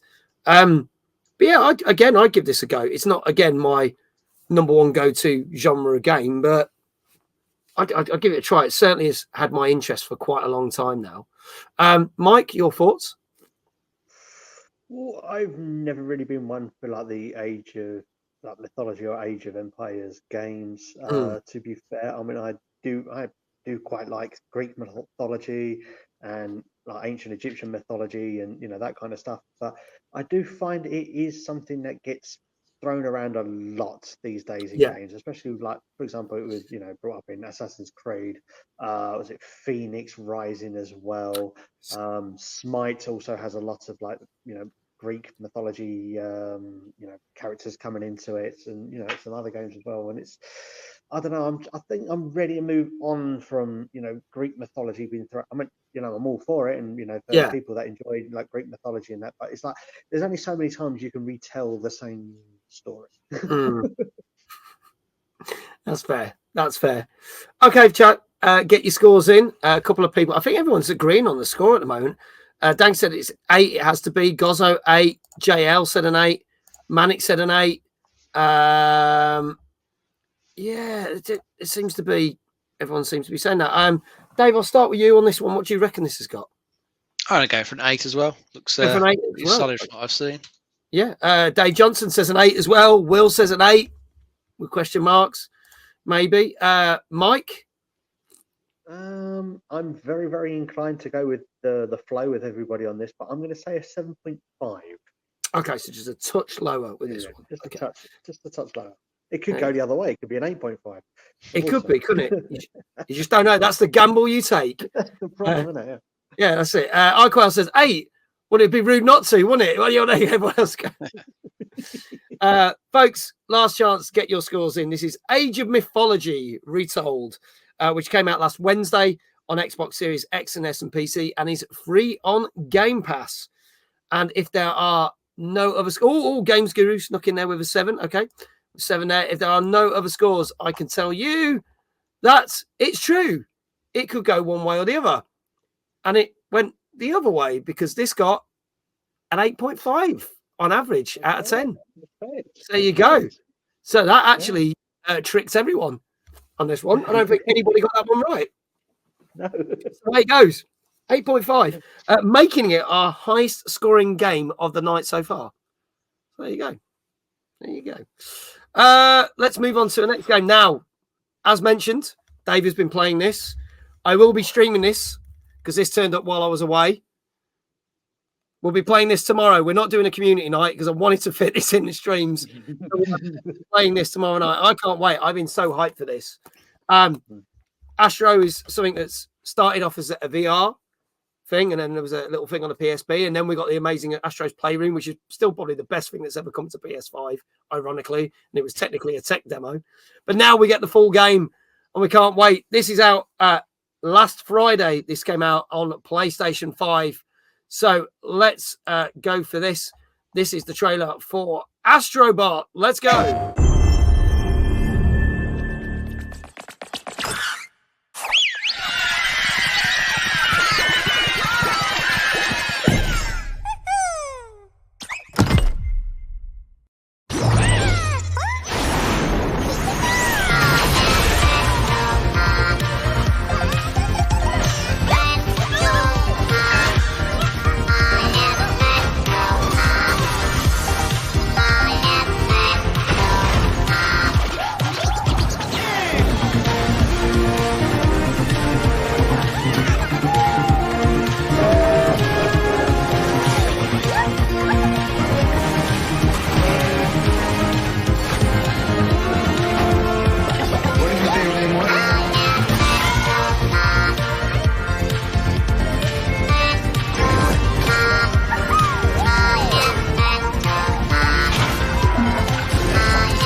PlayStation noise.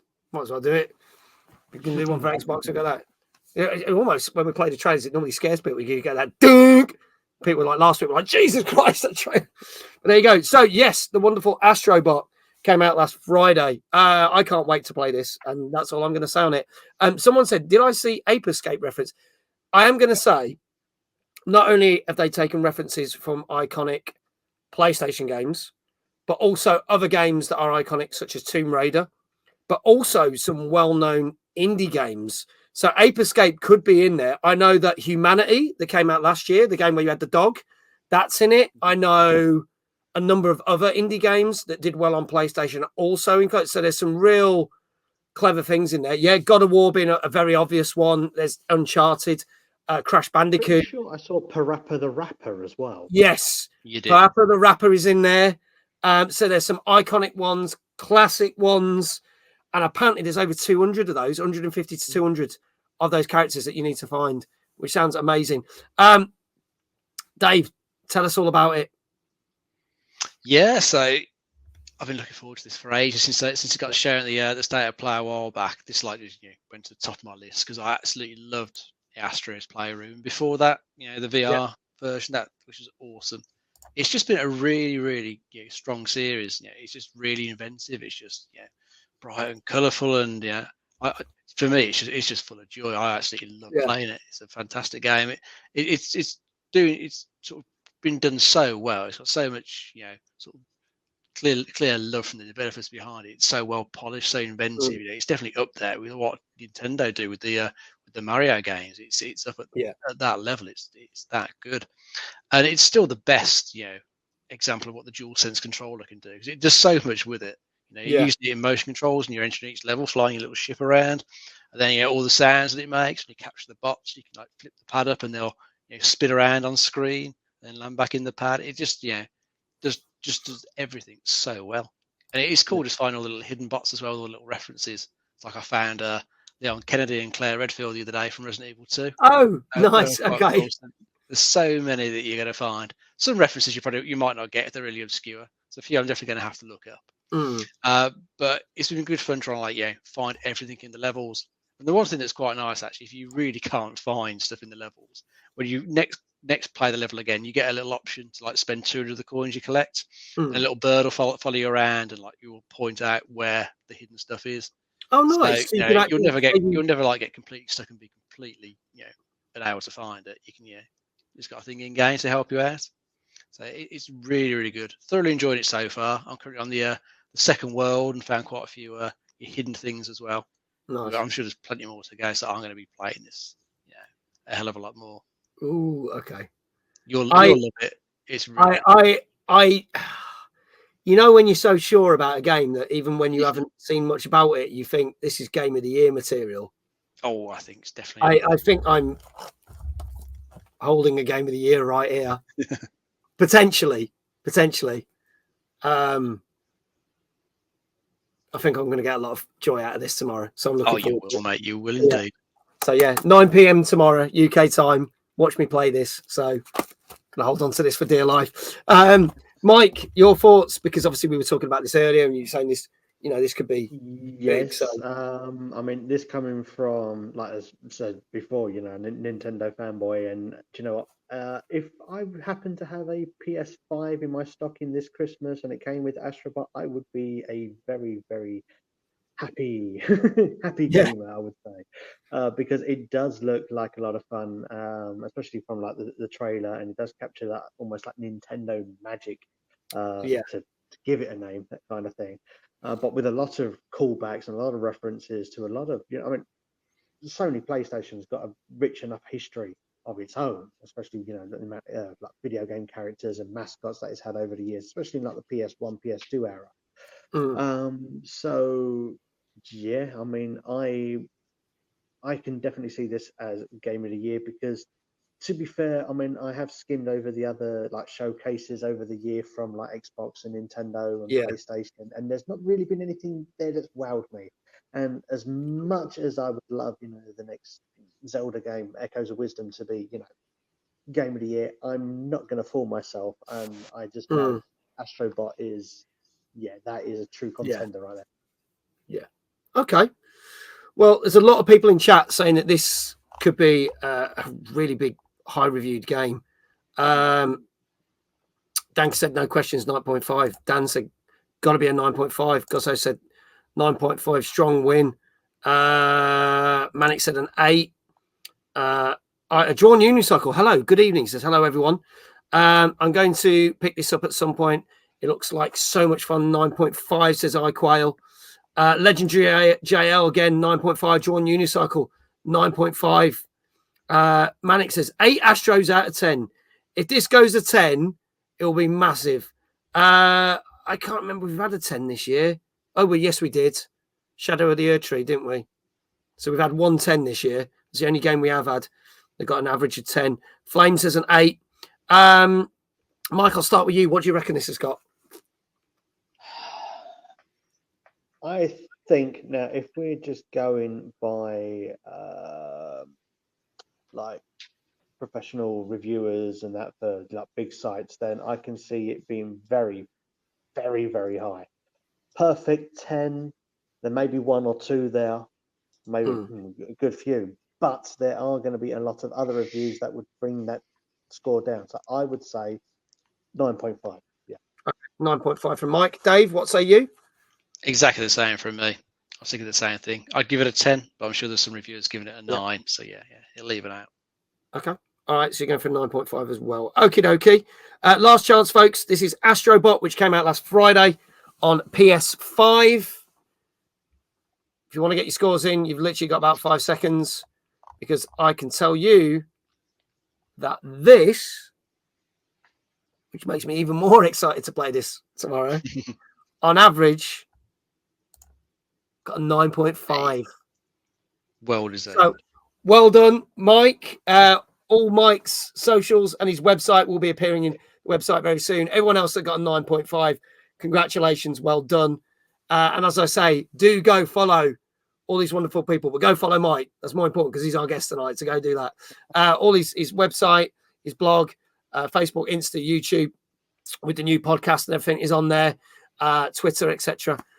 Dave obviously doesn't stream, so we have to find ways of basically giving you a shout out. How would you like your shout out? You can do some spinning on the chair, mate. Do some spinning, because we've not done spinning for a while, so there we go. Making sure I'm not going to knock anything. Actually, I'm going to move that bag because I can see him yeeting that out of the way. Last week I yeeted one of my shoes over there, so let's not try and do that.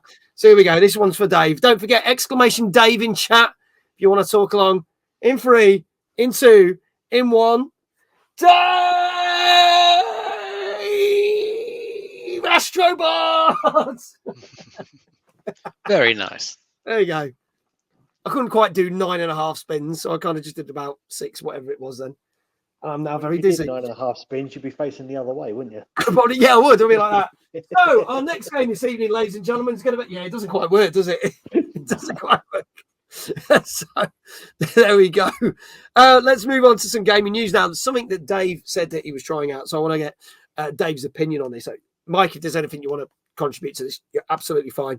But obviously, last weekend was the second lot of betas for Black Ops 6.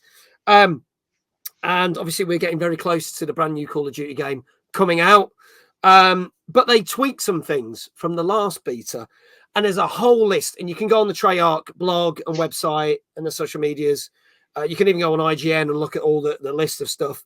But to basically sum up, everything's been made a little bit quicker. That's basically the best way to say it. So the way that you change over guns is quicker. The way that you fire guns is quicker. The way that you aim down sights, especially with sniper guns, is quicker. Movement is quicker.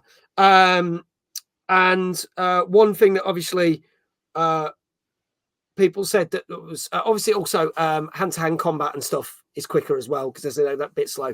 But one of the biggest things that people weren't too happy with the first weekend of the beta was saying that some of the spawning was a bit off, because you spawn somewhere and you could be shot within a second or 3 seconds, and you're like, oh, that's crap. So they've managed to sort that out, and the spawning should be better. It might not have been totally sorted, but it should spawn you somewhere where you've at least got more than 3 seconds to go do something and shoot someone, or at least have like a minute or two to get somewhere, to get someone to get into the action. Dave, you said you were playing this, so I want your thoughts on kind of how you felt it played and stuff. Yeah, I mean, I felt it played pretty good. I mean, I only played like an hour each the last 2 Sundays, so I couldn't really tell you that I noticed any of those differences in like speed and stuff. But I can just say that it just felt really good to play. They felt really polished. Yeah, so it's all looking good for when it launches in October, and if they're getting all this good feedback now, then they've still got another month to add all that into the full game.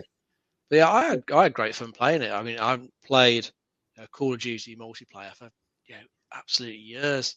I just decided to give this one a go since it was there on Game Pass. Game Pass, yeah, exactly. You could just jump into the closed beta the first weekend, the open beta this weekend.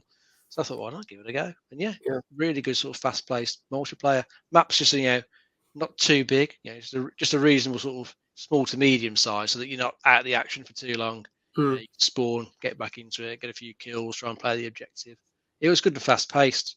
I prefer that type of multiplayer. I don't like the massive open stuff like the Warzone and PUBG. Never interested me, that one. But this was good. I'll definitely play some more of it when the full package comes out.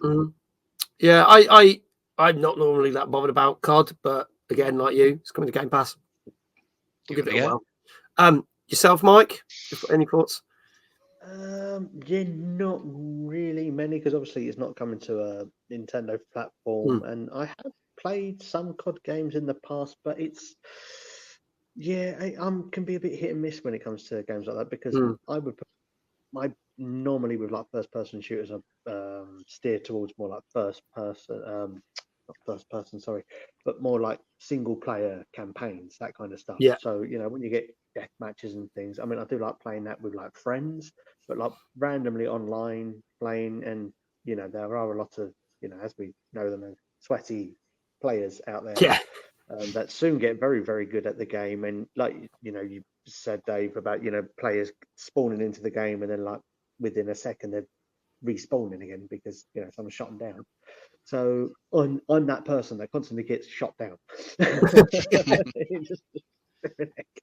I mean, slight side note here. I mean, one of the reasons why I stopped playing Fortnite was because one of these exact same reasons. And there was somebody who was staring off into the distance with his sniper rifle, and he's taking pot shots at somebody at the other side of the bloody map. And I'm right up next to him. He can't see me, and I'm hitting him in the head with like an epic weapon, and it just turns around and goes, bang, and then continues, and I'm on the ground, and it's just like, yeah, no, not doing this. Absolutely not.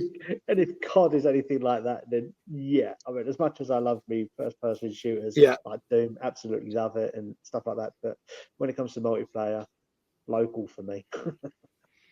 Fair enough.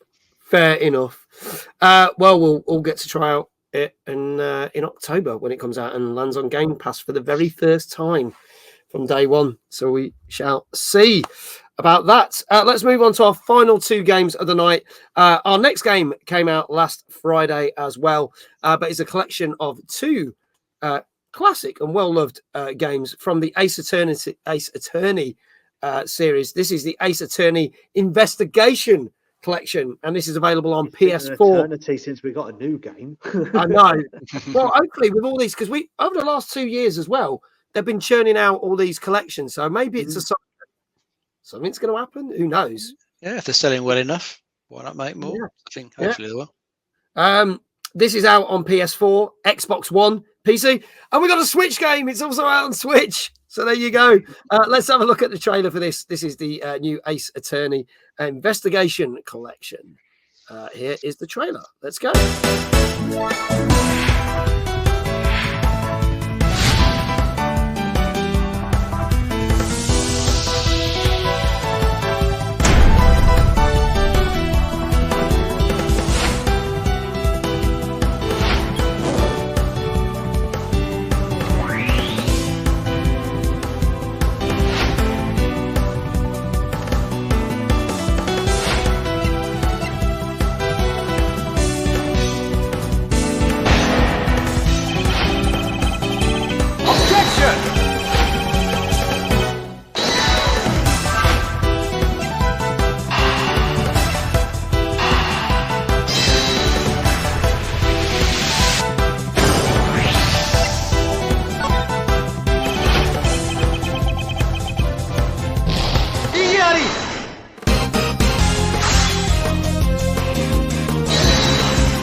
So there you go, folks. That is the Ace Attorney Investigation Collection, which has two games, one of which I believe has never been available over here before. Is that right, Dave?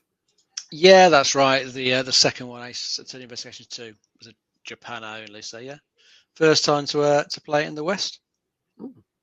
Yeah, it looks pretty decent. I think it's if you're a fan of the series, I think these are the last ones now to get redone. Okay. So hopefully, as we say, maybe they'll do some newer ones. But yeah, these two whilst they keep the court side stuff that everyone's used to, you do get to go out to the crime scenes in these ones and do some investigations. Nice. Look for clues, speak to suspects, and all that sort of stuff. I quite like the way they've kept the older pixel art graphics as an option as well, so you can flip between those and the more modern graphics.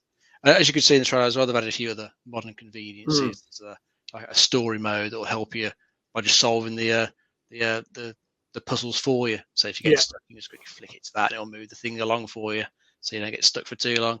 So yeah, it looks pretty good. Yeah, for fans of the series, yeah, get more they can replay. Looks pretty cool. Yeah, no, I like the look of it. I've never played an Ace Attorney game, but I've always liked the look of them. I always think they look quite fun to try. So, Mike, now I'm guessing you have played. I have, right, okay, I have played. I'm not a fan of the games, I must admit, but I have played the Phoenix Wright collection on Switch. Mainly, I picked it up because it was on sale, and I thought it'd be an interesting game for my partner to play because she actually works in the courts. She's an assessor for the judge, so does a lot of like the documentation, handling the documents and stuff like that, and dealing with the day-to-day with like the defendants and stuff like that that come into the courts to declare that they haven't gone anywhere, they haven't run off yet, right? That kind of thing. Unfortunately, it didn't stick too well with her because it's like, well, why would I want to play a game that's basically going to mirror my everyday life? Yeah. And to be fair, I can get that. I can understand that because a similar game for me. Now, I used to work in the hospitality trade, so I used to be a waiter up to the point where I became a maitre d' and everything in a 4-star hotel. And then there was one game that I had to do a review for, and it was called Valhalla. So it's like VA's dash LL or 11 something Hala, and basically it was a visual novel and you had to make cocktails and you're a waiter and you have to hear everybody's stories and complaints and things like that, and it just did not to appeal to me at all because it was the same thing. It's what I do every single day, and it's not the kind of game that when you come home you want to relax, you want to escape, and then you jump into the exact same world that you do as your day-to-day. So with the Ace Attorney games, I mean it's something different for everybody. Okay, look at what you got everywhere. Okay, I don't know where I've gone. I've lost my track of thought now. Thanks, Lenka. No, so like the Phoenix Wright games, the Ace Attorney games, there's a little bit for everyone, and I can see the appeal to it. And I must say that soundtrack slapped. That was really good. You can always count on Capcom for pretty good music there. And it's a similar sort of thing as well, isn't it? It's like a visual novel kind of game, the Ace Attorney games, and you like point and click kind of thing. So you have to really read the situation and look into the witness statements and stuff like that, and then try and nitpick and say, well, hang on a second, there's a discrepancy here. You've said this, but this is what happened. What's going on? So I mean it's interesting. There's there's an expression, isn't it? It's how's it go? Different stuff for different folk, basically. So, there's things that are going to appeal to some people and others that not so much. So I'm happy that the games have, especially like the second in this collection, which obviously was not in the West. So it's going to be able to reach a new audience, and to be able to have all these games, pretty much I think all of them now on the Switch or on modern platforms. Fantastic. Yeah, I agree. I'm really looking forward. Well, again, I've never had one of these games, but if it landed on my lap, I will give it a try. Apparently, they said there's one more game that hasn't been done yet. Danka said it was the one that had the Professor Layton crossover. I didn't even know that existed. So there you go. Not that familiar with the series because I've never played it either. There you go. Was it on 3DS? Yeah, probably was. That's because Professor Layton games are normally on the 3DS, weren't they? So that I wouldn't be surprised. Let's see what scores we got. Danka said 8.5. Gozzo said an 8.5. Drawn Unicycle said 8.5. He also said how was Ecuador? It was great. I'll talk more about that on tomorrow's stream. iQuail said a 9. Manic says an 8.5. Dave, we'll start with you on this one. What do you reckon? I'll try an 8. An 8 for this. And yes, it was on the 3DS. Danka has confirmed. Mike, what say you? I think I'm going to have to say an 8 as well, because it's one of those games, like I said, I mean, unless you really, really gel with it, you absolutely love the games, or if you get somebody who's just reviewing games and just it falls onto their lap, it may not feel the same way. So, I'm going to go with an 8. Okay. All right. Anybody else? Last chance, folks. This is Ace Attorney Investigation Collection, which came out last Friday and is on PS4, Xbox One, Switch, and PC. and I can tell you that this has done pretty well. And this got, yeah, you just said it as I pressed it, 8.5. Yeah, 8.5 out of 10. So done very, very well indeed. So there you go. Congratulations to everyone who got it right. Manic, well done. Drawn Unicycle, well done. Danker, Gozzo, well done. The 4 of you that got that one right. Congratulations. So there we go. Shout outs are going out now. Thank you, Mr. Game Tank, for doing the shout outs as always. Greatly appreciate it. Our last game of the night, ladies and gentlemen, is a game that came out yesterday. I will also be streaming this in about 2 Mondays' time. This came out yesterday on PS5, Xbox Series X and S, and on the PC. And this is a game that we've waited 13 years for a sequel. And this is Warhammer 40K Space Marine 2.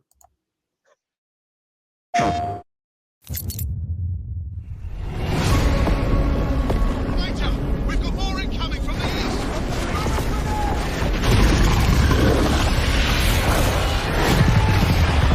Give them no ground.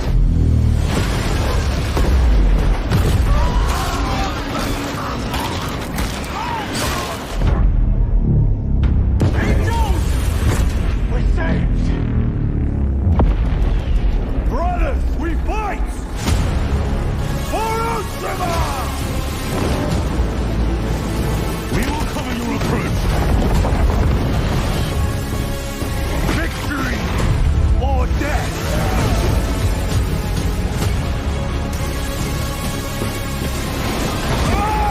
Suffer the wrath of Ultramar Hellspawn.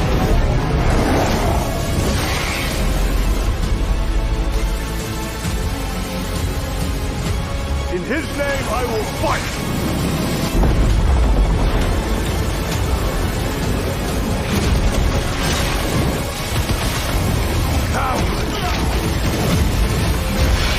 If we die with vengeance on our lips!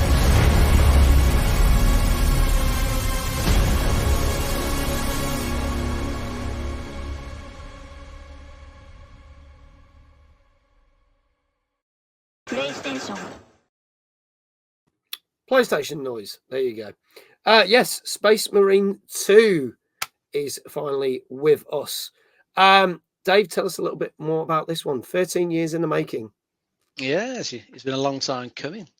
So yeah, finally here, and it looks pretty damn good. And all the stuff they're showing us so far, they're showing off their swarm engine and all the enemies that can show on screen at once. It always looks pretty impressive and nice and violent as well. Yeah, there's some seriously good finishing moves there. Lots of blood and gore going. It definitely gives me sort of Gears of War vibes. That sort of type, heavy action campaign, just lots going on, and it looks really good. I mean, considering the last couple of Gears games have been a bit lackluster, this looks like it's sort of scratched that itch a bit more. I like the way that it supports up to 3 players in a single player campaign. So you can play on your own. There'll be a couple of bots there, but I think it's definitely the sort of campaign that will be better if you've got at least one other person playing with you, because in these, there's always a way in these games when they've got bots in. If you're on your own, every enemy's focused on you. At least you've got one more mate in there. They can aggro some of the enemy as well, give you a bit of breathing room. So I think if I do get around to playing this game, it'll definitely be like in a co-op session. So that looks to me to be the best way to play it. But as well as that, there is another completely separate co-op mode as well. And there's all those competitive multiplayer modes. There's a good amount to this package. So it looks pretty good to me. And I believe the devs have got more stuff planned to add to it as it goes on. So it does look and sound like a pretty decent one to play. So yeah, definitely on my list. I will get to it at some point. Yeah, cool. I am looking forward to this. I say not next Monday, but the Monday after, I will be streaming this. So I've got a copy winging its way to me apparently. So yeah, they wanted to get me on PC, but I don't think it would run on my PC. So I said, excuse me, could you actually send it me on either Xbox or PlayStation? So that's why I've not got it on day of release, but I knew I wasn't going to be streaming it straight away. So phew, because otherwise I'd been in the shit for that. Mike, your thoughts? Well, I will mirror Dave and say it does give off some serious Gears of War vibes, almost mixed with a little bit of Helldivers as well in there. Yeah. that kind of thing with like the swarms of enemies and stuff like that. So it's very, very interesting, and it's good to see how the Warhammer series is going so strong, especially after so many years. And they just keep at it, because I think, to be fair, the only Warhammer game I've ever played was on the PS1, and I can't even tell you what the subtitle was, even though someone reminded it of me the other day. But it was like medieval themed, so like the Dark Moon or something like that. But I quite enjoyed that, but that was a completely different kind of game. It was more strategy based, like real time strategy, whereas this obviously is more, like first person shooter kind of thing. So yeah, it does look very, very good. And if I had the opportunity to play it, I probably definitely would. Look like a kind of game that'd be right up my alley. Yeah, I this is ticking boxes for me as well. I'd say it's been a good week or good show. I think most of the games are quite light, I have to say. So this is another one that's up there. Danka says go with an 8.5 again. John, you said people are excited about this one. Could be an 8. Manic 8.5. Gozzo 8.5. Iquel says I really like the original. Hopefully this one is good too, and I can pick up down the line at some point. 8.5. Mike, what do you reckon this one has got? Yeah, it does sound solid on an 8.5. I think it's not quite a 9, even though it probably did get a couple of 9s. But I can see it getting around about like 87, 85. So I'm going to go with 85. Okay. 8.5 rather. Yeah, no, that's cool. That's all good, Mike. Dave, what do you reckon? I'm going to go for an 8. Going for an 8. Okay, on this one. Chat, get your scores in. Last chance. This is Warhammer 40k Space Marine 2, which came out yesterday on PS5, Xbox Series X and S, and PC. Legendary JL coming in with an 8 as well, just like you, Dave. And I can tell you, if that is all the scores, Manic said the PvP of the original game was good. I can tell you this did do exceptionally well, which also makes me very excited for it, because it did get an 8.5 on average. So congratulations to Mike again. All his socials, his website and everything are going to appear in chat. Please do give him a follow. Please do go check out his blogs. Please do go check out his podcast. Well done, Mike, for getting that right. And a lot of people in chat got that right as well. Well done to all of you. There you go. In fact, I think I must thank chat, because it was them that made me sway to 8.5. I was going to say 8 as well, but I saw a lot of 8.5s. I think, you know what? Yeah, it seemed pretty balanced. So thank you guys. There you go. He's dedicating the win to the chat. Nice. There you go. So there you go. Also, very quickly, before we talk about our last news story, because I want to end on that, because I thought it was quite funny. A couple of other games we didn't get a chance to talk about on the show, but you might want to check out. The trailers for these will be in my Discord about an hour after we finish the show or so. But you can check out the trailers and I'll give you the scores. But out on the 3rd, last Tuesday, on Switch and PC, we had Bakira, which got an 8 out of 10. On the 5th, on PC, we had Demon's Mirror, which got an 8 out of 10. Obviously, comes around every year, Live Sports games. Out on the 6th on PS4, 5, Xbox Series X, S1, PC and Switch, we had the basketball game NBA 2K25, which got an 8 out of 10 as well. Also on that same day on PS5, Xbox Series X and S and PC, we had the game Perennial Order, which got a 7 out of 10. And then today, a couple of things that we did get reviews for. The first DLC for Persona 3 Reload, and I'm going to get the title for this because I want to get it right. Persona 3 Reload, the episode Algius the Answer came out and got a 7.5 for all you Persona fans, and a bit of a going back to my childhood days. Also out today on PS4, 5, Xbox Series X, S1, PC, and Switch. We got Rugrats Adventures in Gameland. So a new Rugrats game came out, and that got a 7.5 as well.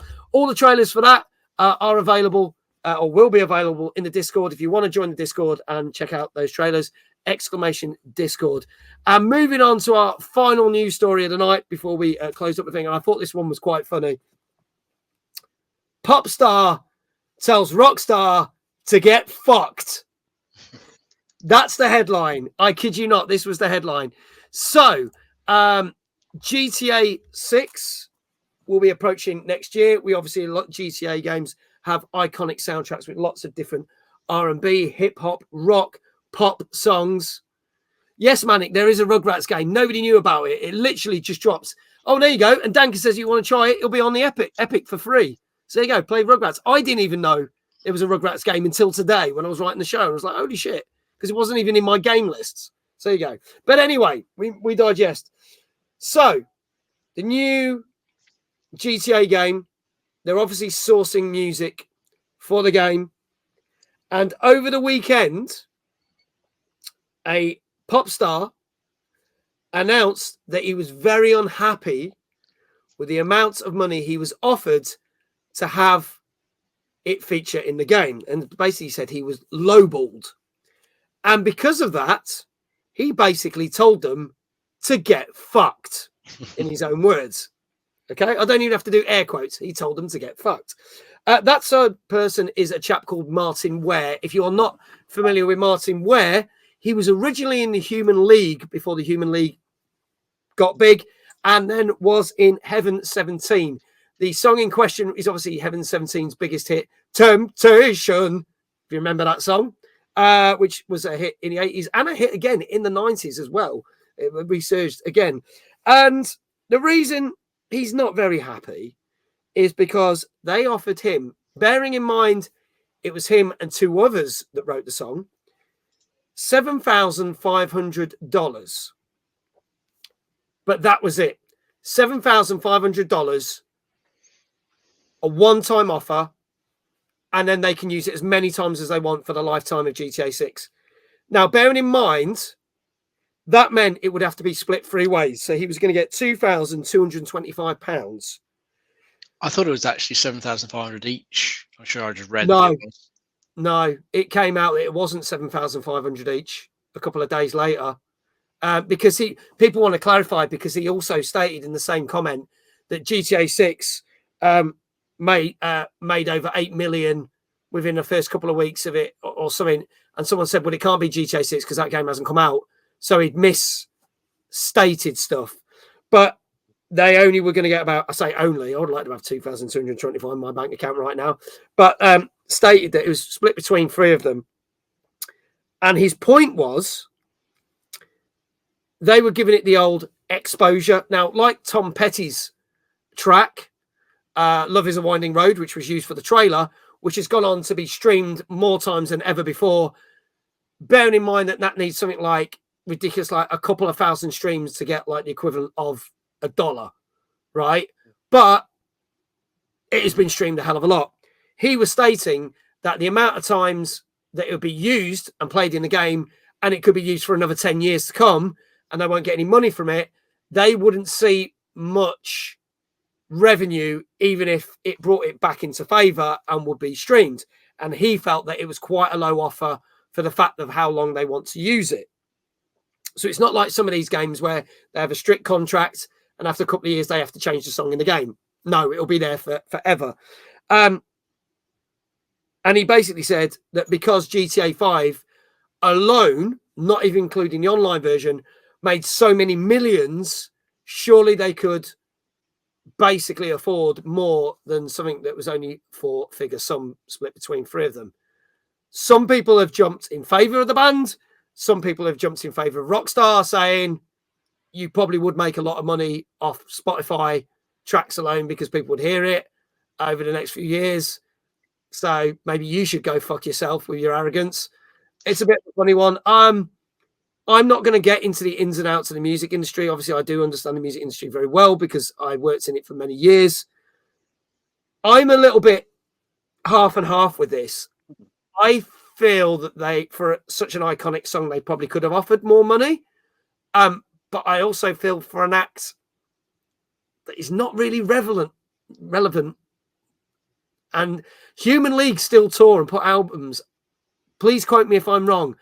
I don't think I've seen Heaven 17 tour in quite a few years, and I don't think they put out an album. If they have, my apologies. Please do tell me. I'd be like happy to take the money because it's making your song relevant again. I mean, this is it, isn't it? It's, you know, it will make it public again. It'll be in the public eye. And then again, I mean, how many artists are on board? Or how many artists do Rockstar have to get in touch with? I mean, if you say there's 200 songs in the game, for example, well, that's 200 different artists, groups, and companies and whatnot they've got to get in touch with and offer money, and they've got to make it so it's still beneficial for them as developers for making the game. Now, the songs have already been created; they've already made millions off of these songs. Now, could they offer royalties on the game purchases?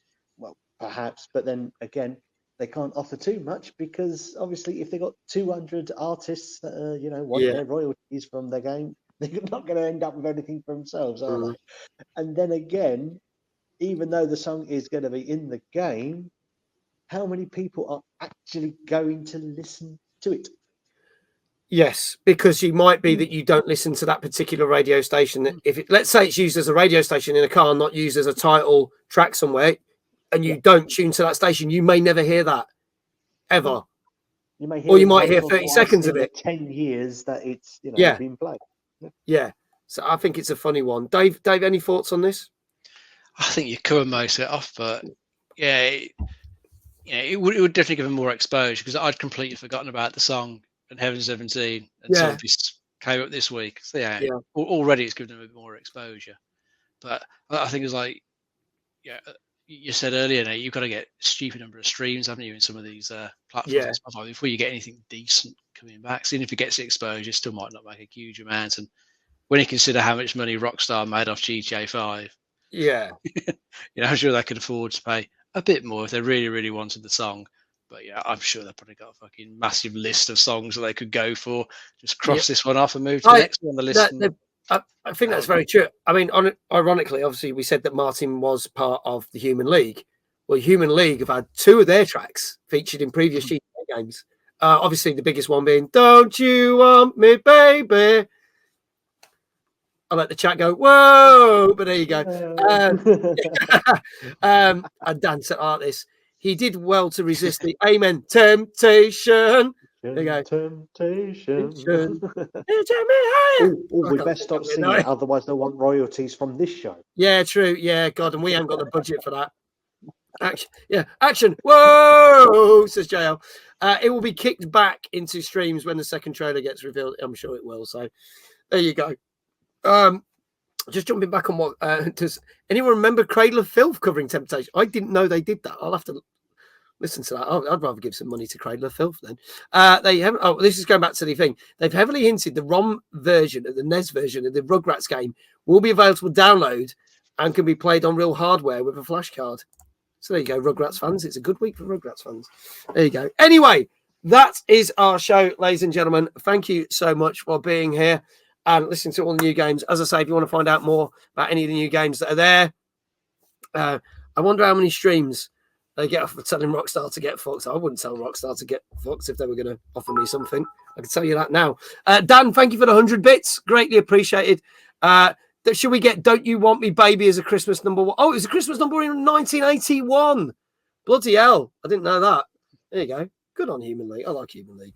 Also from Sheffield. There you go, if you didn't know that. Which is where I'll be, maybe, on Saturday. Anyway, moving on. Mike, thank you for being an amazing guest on our show. Greatly appreciate it. Can we have all the links and everything in the chat again? If you're not following Mike, please do now. Go check out his podcast. Go check out his blogs. Such a great guy. And I'm sure we will get to rant at some time about something that we both don't like again, which I can't wait to do. Well, hopefully we'll get to do it in person next month. Yes, it might happen. It might happen. So, My invites is currently lost in the post, even though I have got in touch with Bastion, and they say, no, you've definitely been approved. It's just waiting on Repop to actually send them out, and they haven't. Well, if Repop is anything about sending out, you could be waiting 13 months at this rate. Yes. So, just saying. I think I'll drop them a reminder tomorrow. I would do. If Maggie's going, I think I should too. Yeah, I know. Yeah, if you've got the one person that fucking hates the show going, then what? But there you go. Don't let anyone in.